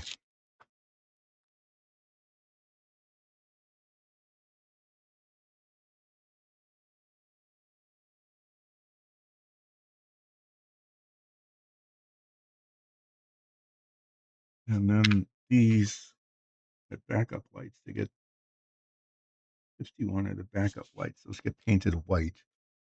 51 are backup lights. 51. And take these off for a minute.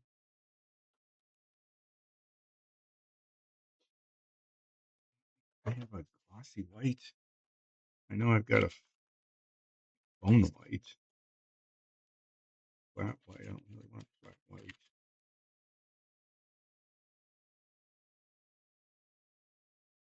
Yeah, I was saying he went to like here. That's way too orange. So that's as good as it's going to get.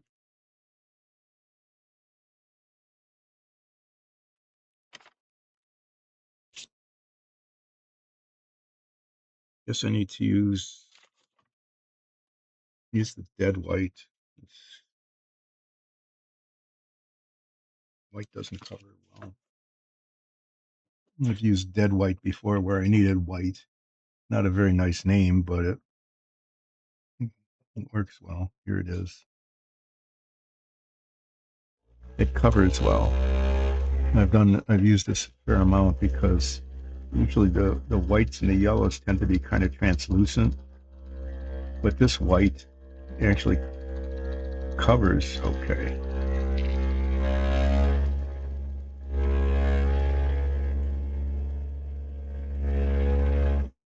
I'm going to put these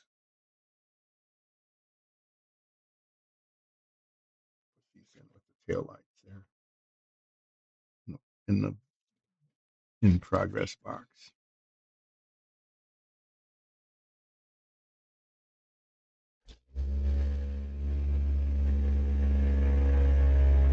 Um,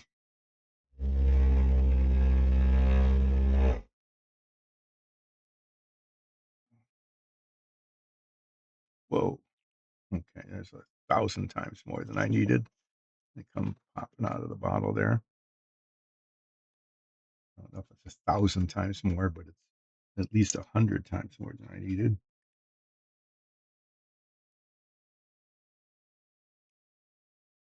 Um, yeah, so now I need to paint the insides of these white.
Yeah, I wish it were glossier, but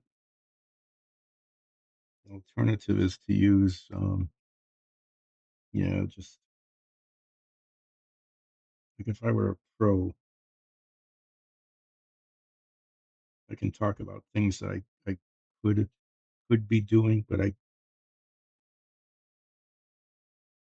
no, not that I could be doing. Like, things that could be done to enhance the look of the model. So one thing that could be done is that you would use like the canopy cement or artificial water or something to cover these, make it look like there was a lens over it, a clear lens. But, that's when you're taking your model to a show and they get a 3x magnifying glass, right? And they're examining the detail.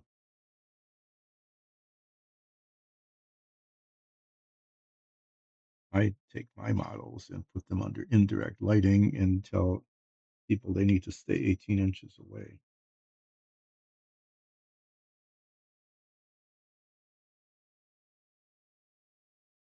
That's a different level of detailing.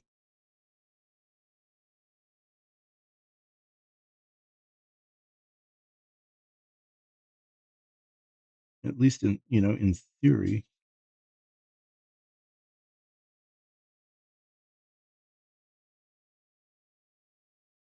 I would have enough eye-hand coordination to actually put a little drop of that clear on there to make it look like there was a lens. But in practice, the odds are that I would make a mess of it rather than make it look better. So I think that, like I said, it would be nice if that white was a little glossier, but I think it's okay.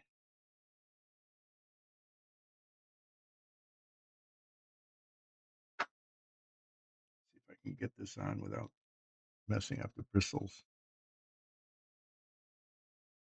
Yeah, okay. There. In this box back. So this is the in-process box. I've got the tail lights, which came out pretty good. I have to say, I'm really surprised. And these other two, the backup lights and the turn signals, they came out okay too. Um, this eventually goes on the front here, like that. It fits. It's a part that's, well, sort of, there's a gap there. It doesn't really fit. Yeah, it doesn't. There's a big gap down here. This side fits. This side doesn't fit. Well, I guess I can push it in there. There, that's how that's going to eventually go. But this is going to be blue, not white.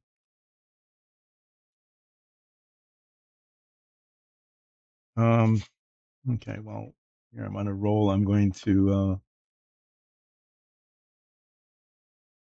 these are the radiator caps, since I haven't really messed up anything yet. I'm going to take this red felt tip pen, fine point pen, and this one is going to be positive, which means that it's going to be red.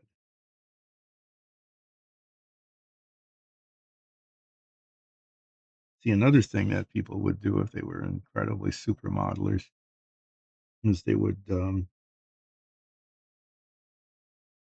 put the cables on.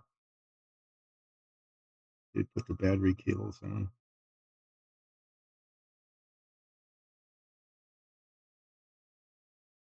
It's not working, or it's not showing up against the black. Um, okay, this is only a slightly dangerous thing to do.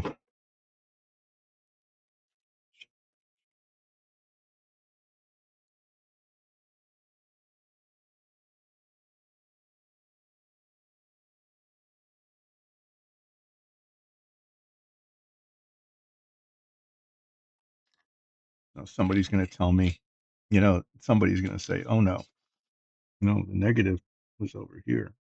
It should be a positive.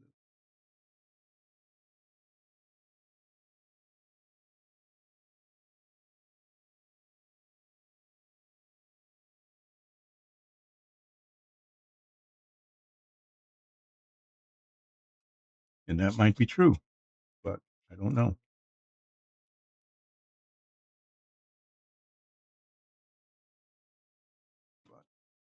I got it on there. And now it's a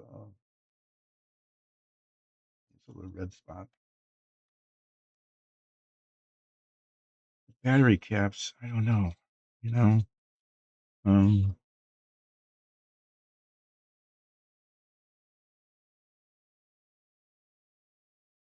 paint is coming off of them just a little bit. I think that actually gives it the effect that I want. I'm going to leave it.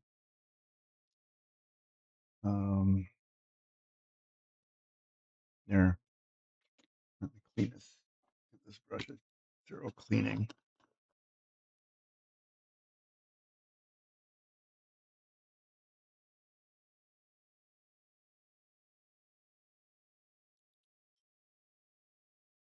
What I'm going to do now is I'm going to do a promo for Dyson Dungeons. And then I'm going to show you the stuff that I did today because I actually finished some things. And then I will talk a little bit about what might be happening next week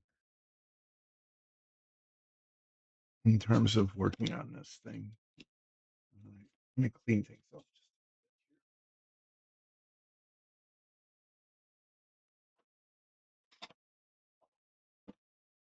Okay. So since I've got a surface there with nothing on it, these are dungeon tiles. And I did this on Wednesday, and I'll do it again today. Is I'm going to talk about Dyson Dungeons, which runs a Dungeons and Dragons show that airs on Twitch, streams on Twitch, 3 Sundays a month at 2 o'clock. But more importantly, you can catch all the episodes on YouTube or listen to them as a podcast. I do that. And this stream is one of those sad little spin-offs. You know, you get a TV show that's really popular and then somebody spins off and that was just as popular as the original. And then you spin something else off and you go, you know, no one was interested in that character anyway. And now you're doing a whole show about this character and it's not even well done. And the original actor is gone. So now you have to pretend that this person you're watching is the same person as was on the original show. Okay.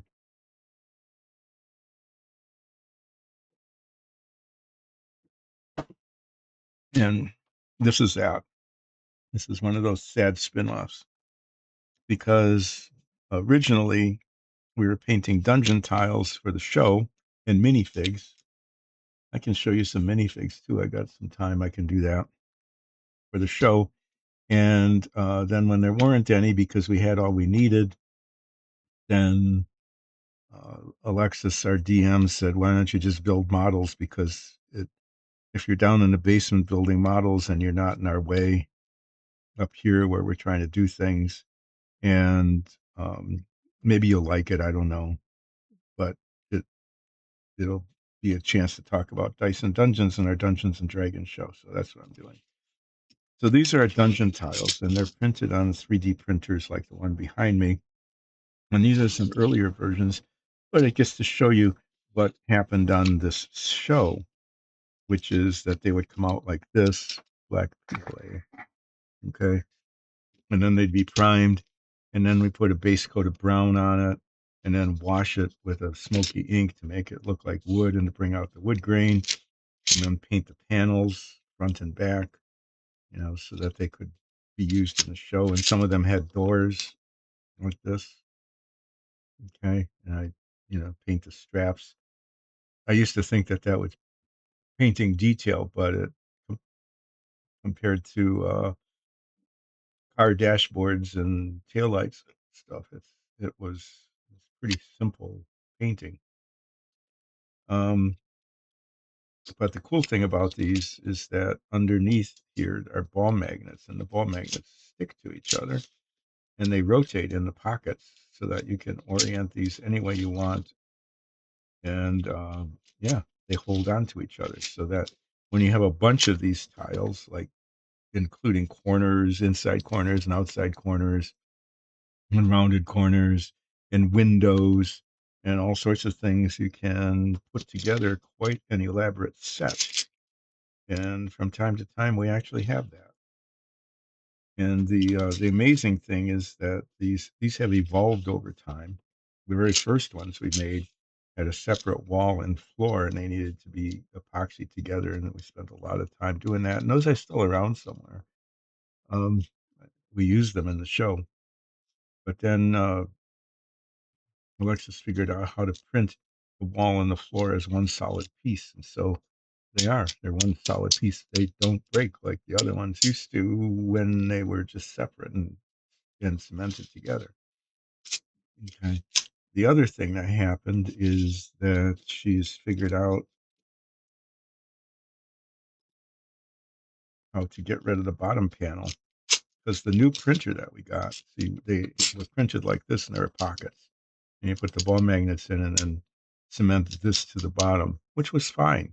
It looks okay and worked fine. But she figured out that you could print it, stop the printing, put the ball magnets in, and now there isn't any seam there, and there's nothing that can come off or break or get lost. So that was a huge improvement. And then, um,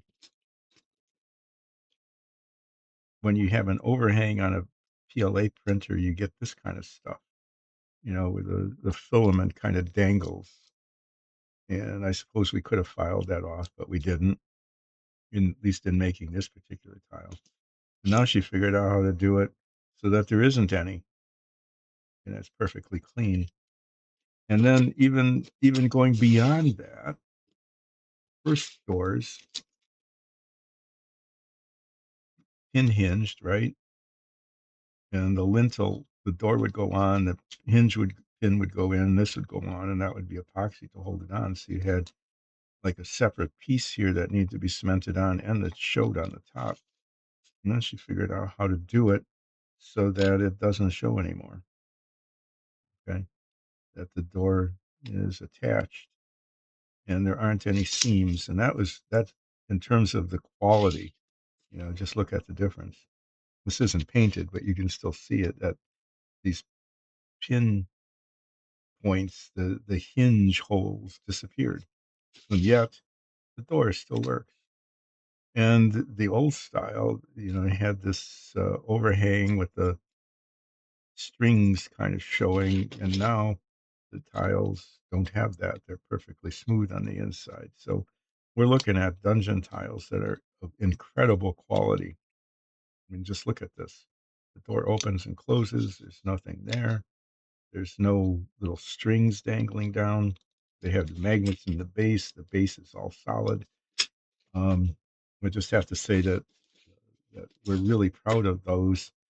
And maybe someday we'll even have some that will be painting on this stream, and then the stream will make more sense because it will be about dungeon tiles for Dungeons and Dragons show instead of building a model of a car that may or may not turn out okay. But instead of just watching me talk about those, what you should do is watch a Dungeons and Dragons show, and then you'll see them in play. Um, these are some of the minifigs. These haven't shown up in the show. They could though. They're members of the Company of Blades, which is our mercenary group. I mean, it's not. We belong to the Company of Blades. It isn't ours. The Company of Blades is a big thing, and we are just members of it. But these are also members of the Company of Blades, and they're called the divorcees, and they've reacted to their situation in different ways. With the or decided to be well, let's just say outgoing, maybe. Yeah, yeah. He decided to do this. Blonded his hair, got himself a really colorful suit. The halfling had kind of a similar reaction. She got to really dress up here. Got boots, fancy red boots with gold filigree. pink shell, you know, lots of pink and red, very bright hair. A halfling warrior. Yeah, just said, "Oh, I'm going to be a warrior. I'm going to be strong. I'm going to get myself some shiny armor and a big sword and go." No, but that's I painted these on the stream a long, long time ago. The elf archer, on the other hand, did, decided to just go beige. It's like, well, okay, unlike you, I'm not reacting in the same way that you reacted. I'm going to react in the opposite direction and just go beige. And I've got two, shades of beige going on here, all except for my quiver. I'm keeping my original quiver, which was, green, being an elven archer, but otherwise I'm toning it way down. So I had fun painting these. These were, these were fun, especially her. I think she came out really pretty cool.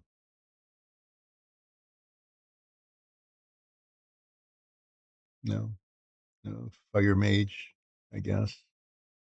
I don't know exactly what. I don't know why she's got a shield, but yeah, this is how I was. This is the figure I was handed, and I think it came out pretty well.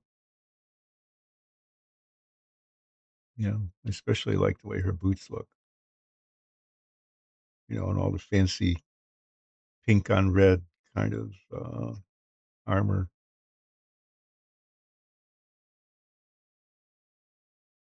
So there.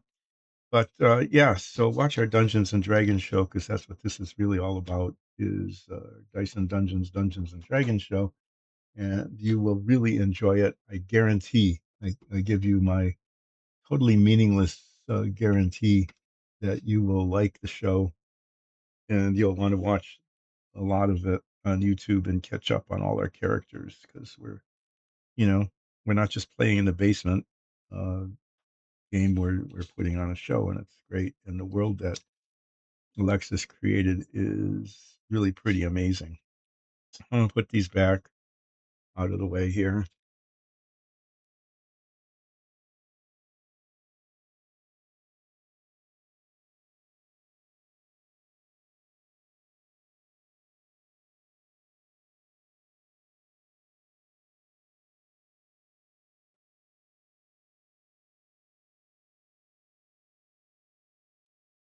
There, now they're out of the way. Yeah, back to the car. So some progress has been made today.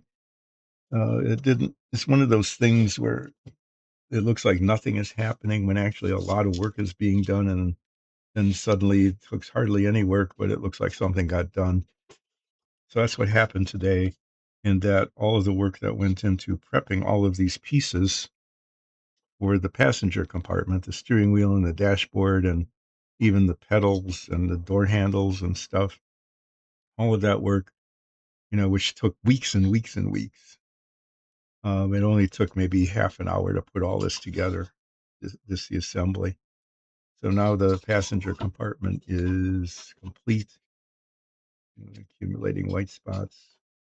So that's done, and I think it came out okay. I think it looks pretty decent. Um, this was finished some time ago. The first thing I did was I built the engine and assembled the undercarriage. I got the wheels and the tires done. These are things that go into the engine bay when this is assembled. So I'm kind of working now on that has to be the body of the car, and this the body parts, not all the chrome trim and everything, but the body parts need to be assembled and then carefully masked. And I'm going to be painting this blue with a white stripe, which is different than most of the cars that were made. Most of these GT350s were white with a blue stripe, but it looks way better with blue with a white stripe. So what will be happening is after I get the front and rear pans attached, which is going to be kind of a pain, I'll be cleaning up little bits of the black paint that leaked out when I painted the inside black. This is all masked. And then I'll be masking all of the inside, and I'll paint it all white. Well, you'll say, if you're going to be blue with a white stripe, why are you going to paint it white? Well, because, and this is a thing I learned by reading about doing models good, is if you're going to be doing a light color and a dark over it, it's just, and you're trying to get the stripes right, okay, is you paint the color of the stripe, the white, and then put masking over where the stripes would go. So this would end up looking like a white car with masking tape stripes. And then you paint the whole thing the darker color. And then when you take off the tape, you've got the light stripes. I read about that model airplaning, D-Day stuff where they had the D-Day stripes. They said, well, paint it white first and then mask it and then paint the darker color like the olive drab. And when you take it off, you'll have the stripes. And I'm hoping that's what happens here. So this whole thing will get painted. This is just primer on here now. It'll be painted white. Okay. And then I will very carefully mask this where the stripes are. And then painted blue. And then hopefully then when I take the tape off, there'll be nice clean lines of white stripes against a blue body. And then there's other detail like the door handles need to be painted chrome, and the edges around the windows need to be painted chrome, not chrome, but I use silver paint. And then a bunch of detailing stuff on the inside of the engine bay once this is fully assembled. So today I managed to get the assembly on the passenger compartment done. I got the tail lights, the backup lights, and the front turn signals painted. And yeah, on Monday, I'm going to I'll be attaching these bits. Well, no, I'll be painting them, painting the insides of them, and then be attaching these bits to the body because the stripe goes onto these as well. And these on the outside, which is the other side, need to be painted the body color, as does the hood. So I want them all together. I want it all of a piece so that when I mask it for the stripe, the masking tape goes, just covers it exactly where I want it to be. And maybe it'll turn out. I guess we'll find out sometime in a future time how that will work. But it's, stuff's getting done slowly, slowly happening. And then, um, yeah, and at some point this car will be finished one way or the other and decide what to do then. But I'm going to wrap up a little early today because I don't have anything much more I can work on unless I start messing around with the chrome parts. And I don't really feel like messing around with chrome parts, to be honest. Not right now. And I don't feel like going back to the rat pink. And as I explained at the very, very beginning of this stream, I had a very strenuous day yesterday, taking down all the Christmas decorations along with Alexis and bundling them up. And I didn't do as much work as she did, but I'm also like older and I got pretty tired and achy, and I'm starting to feel pretty achy right now. And in addition to that, the weather is changing. It's a big air pressure change happening. And whether you believe it or not, I do. When the air pressure changes, it, you feel it. You feel it in your bones. Actually, that's not really where I feel it. I feel it in my muscles and joints. But there, yeah, I'm not going to open that box again and show you the parts that I did because I already did that. These are the parts I'm working on now. I'm going to be working on the body, and that's going to be going carefully and slowly. And at some point, I need, Yeah, yeah, I am thinking ahead here. I'm going to tell you what I'm thinking ahead about. I'm thinking ahead about is masking. These are the stripes. These are just, this is, if you had white with a blue stripe, they were decals. Okay. They were decals and they really, they don't look very good.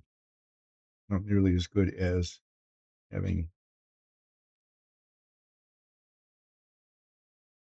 it's actually pretty close, isn't it? It's really close to being the width of the stripes. And if the white stripes were just a tiny bit bigger even, let me see. I don't know if you can see it, but the width of the tape,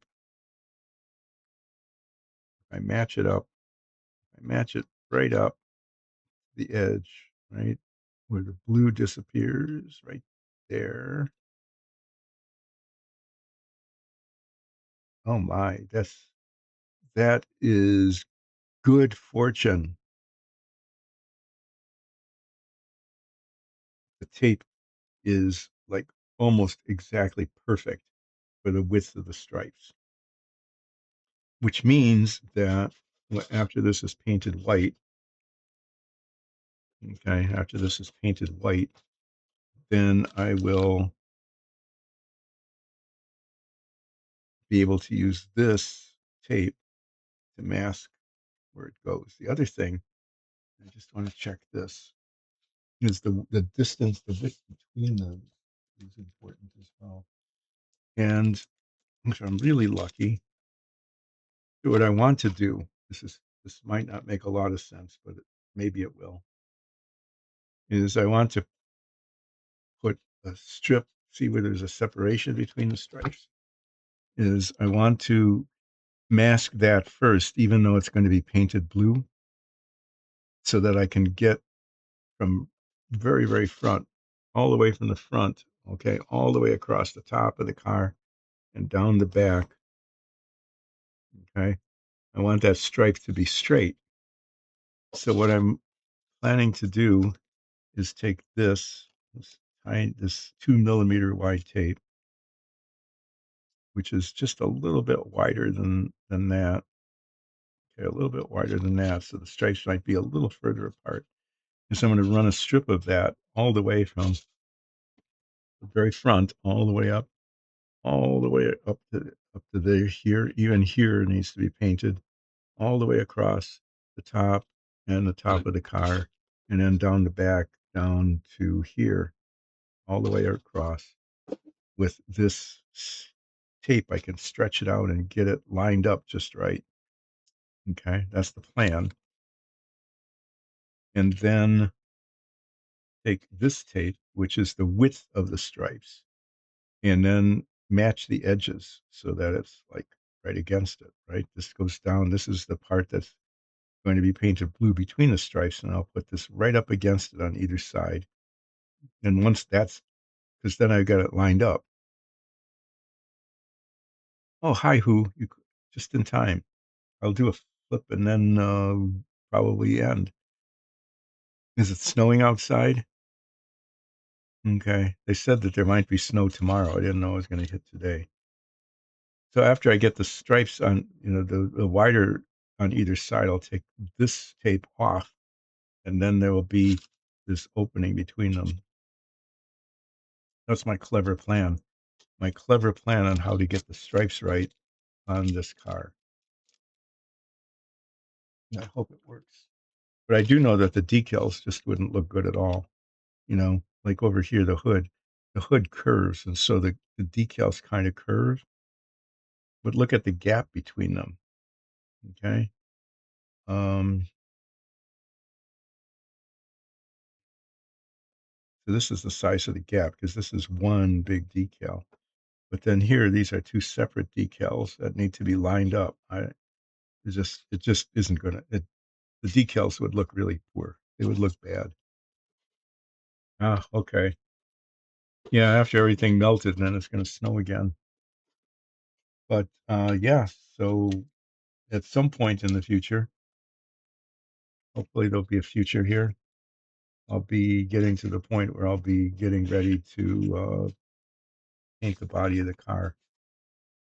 I'm not anywhere close to that yet because I don't even have the blue paint yet. But that's something else I need to get is blue paint. Okay, flip. I got this area cleared up so I can do this big flip. This flip, not the big flip. I can flip a big thing. Oh, congratulations. Hi, Aman.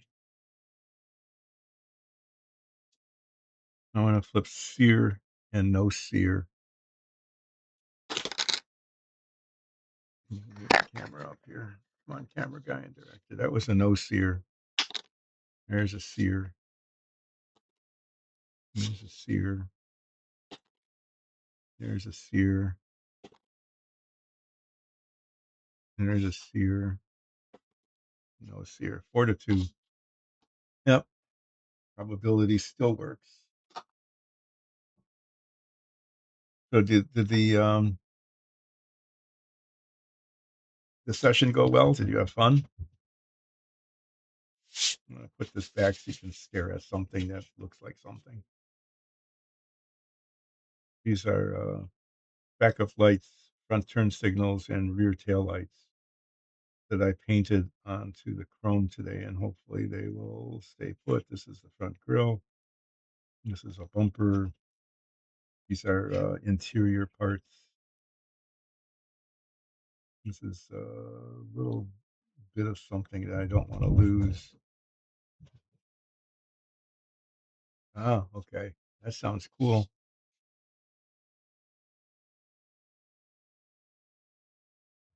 I'm going to be kind of signing off soon because I'm getting close to quitting time and my back really is pretty achy from doing manual labor yesterday. I did manual labor and am now paying the price with old man pain.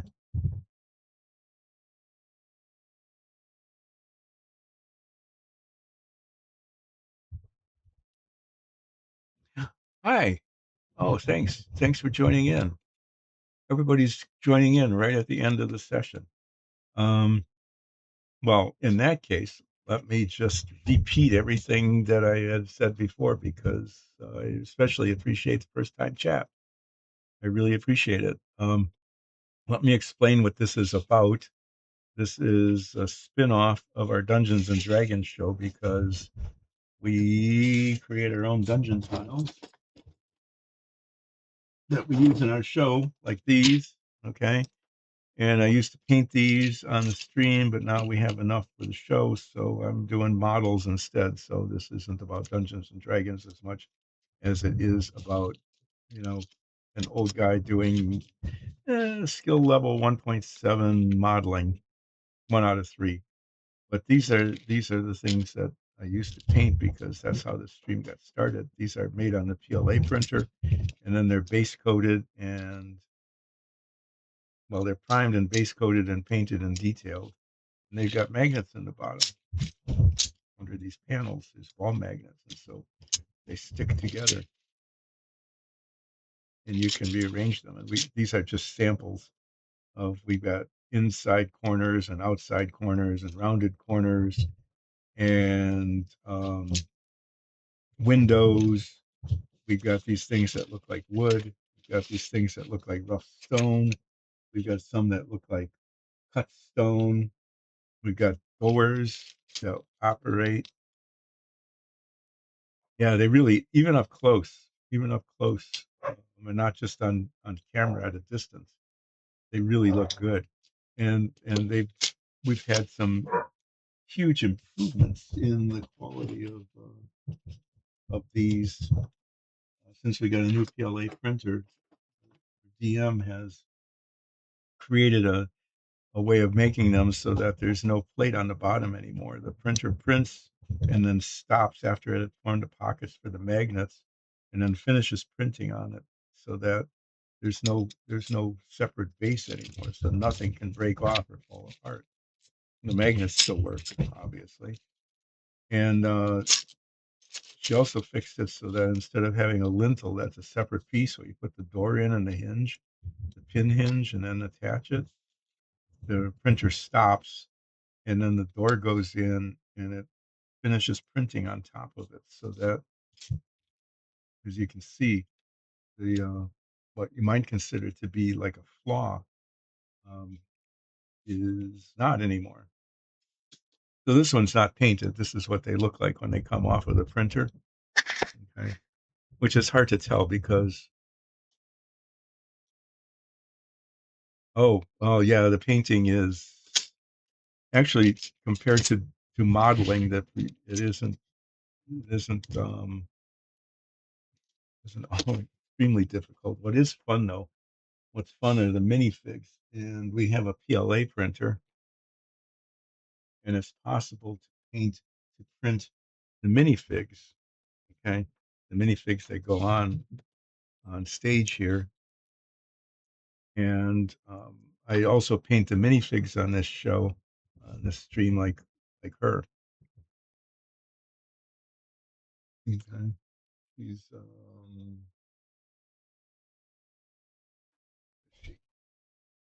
gnome cleric, gnome cleric, and I think she came out pretty well.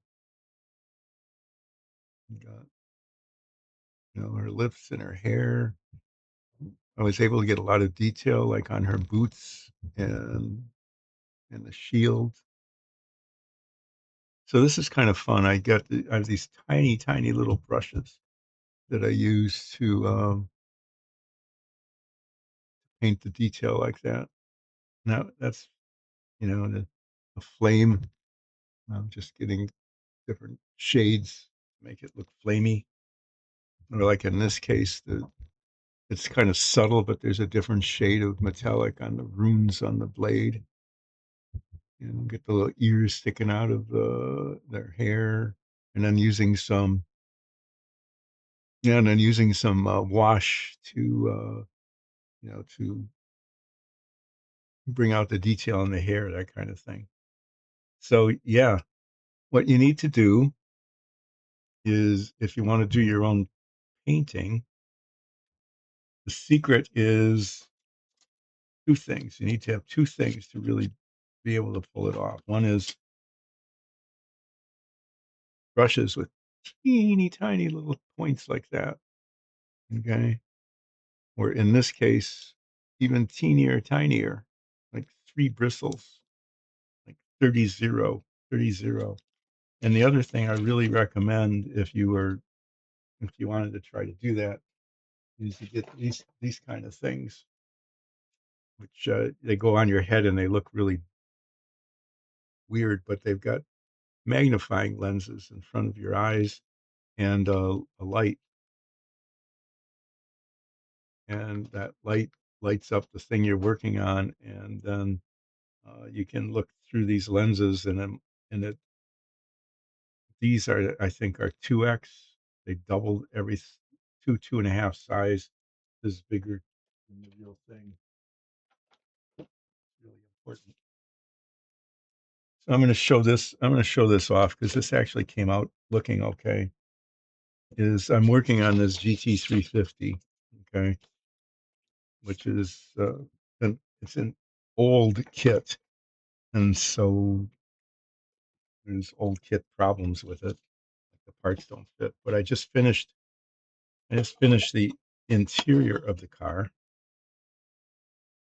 and I was able to successfully detail a lot of the dashboard, like the radio and the tachometer, the medallion on the steering wheel, the you can barely see it through the steering wheel, but the speedometer.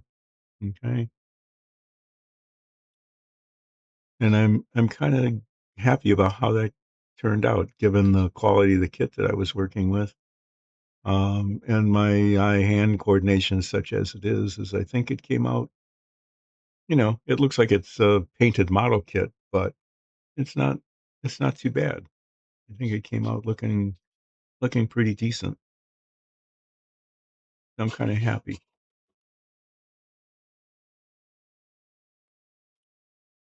So the model was originally designed to be white with a blue stripe. The GT-350 is just actually a really beautiful car.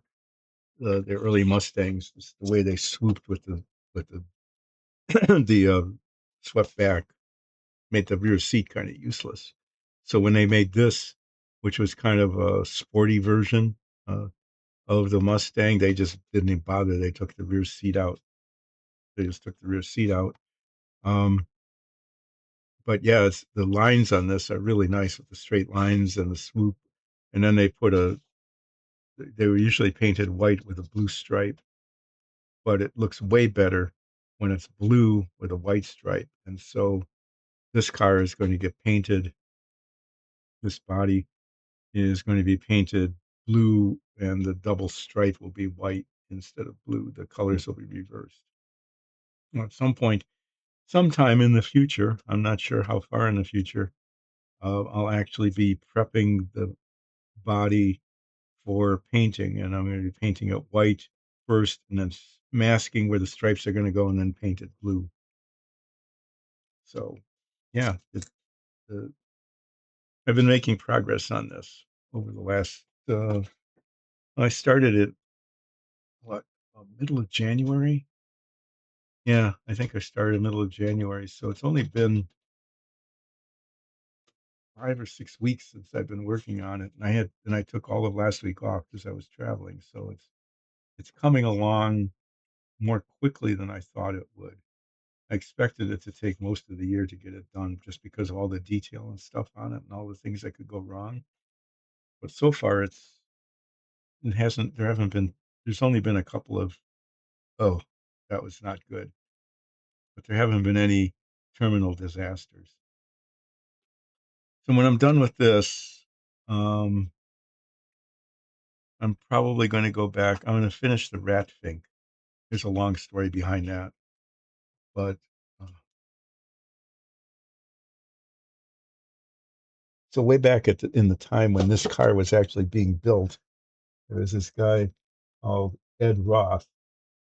His nickname was Big Daddy, Big Daddy Roth, and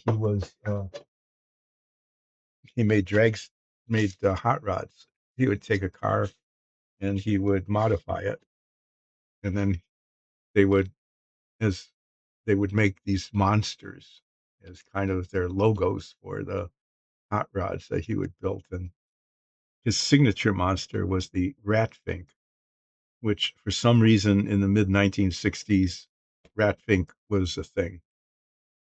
You know, it was it was like an insult. You call somebody a Ratfink, and his main monster, his kind of trademark monster, was the Ratfink. And they made models of these in the 1960s. There were a dozen different kinds of things. Some of them were in hot rods like this, and others were just variations of rat finks or other kinds of finks. One was surfing, one was mixing a cauldron, one was riding on a skateboard, one was riding on a high handled motorcycle.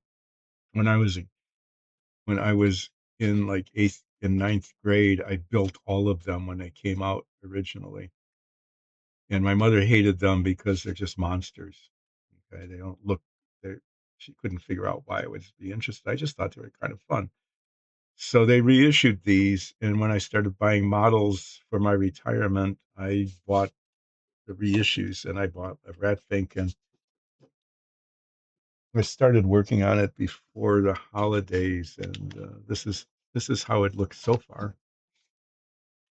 Okay, and it uh, I need to do the ears and the hair and do some washing on the body, just so that it doesn't look so flat. But yeah, then I'm going to end up with a rat fink um, at some point in the future, and I know that it's just really hard to explain. But it was something that I built when I was a kid, and it was great fun. And so that's why I've got them. But if I eventually finish the cars, and I'll finish the rat thing because I started it, and that won't take that long to do it. But then I'll probably do another model um, after that. Actually, yeah, but I'm a ways from that before I start talking about it. But Mr. Sir Simon, thanks for joining in today. I appreciate it. I want to be wrapping up now, and I'll be back on Monday. And on Monday, what I'll be doing is I will be taking these bits that'll be primed, painting the insides of these black, waiting for the black paint to dry, and then attaching them to the body of the car so that it will be, once they're attached, I'll have practically no. Thanks for the follow. Yeah, join in. I start at 10 Eastern time, US Eastern time, and go until about 1. But I appreciate it. And you'll yeah, come on back and watch the progress on the car, because over the next 2 weeks, probably, if I get brave enough, I'll be starting to do the masking of this. Well, I'll paint it white and then start to do the masking for the stripe and just see how it goes. But thanks for dropping in. And Aman, thanks for dropping in, and I'm glad you had a good session with your D&D game. Who, thanks for saying do a flip, and I'll see you all next week. Have a good weekend. Thanks.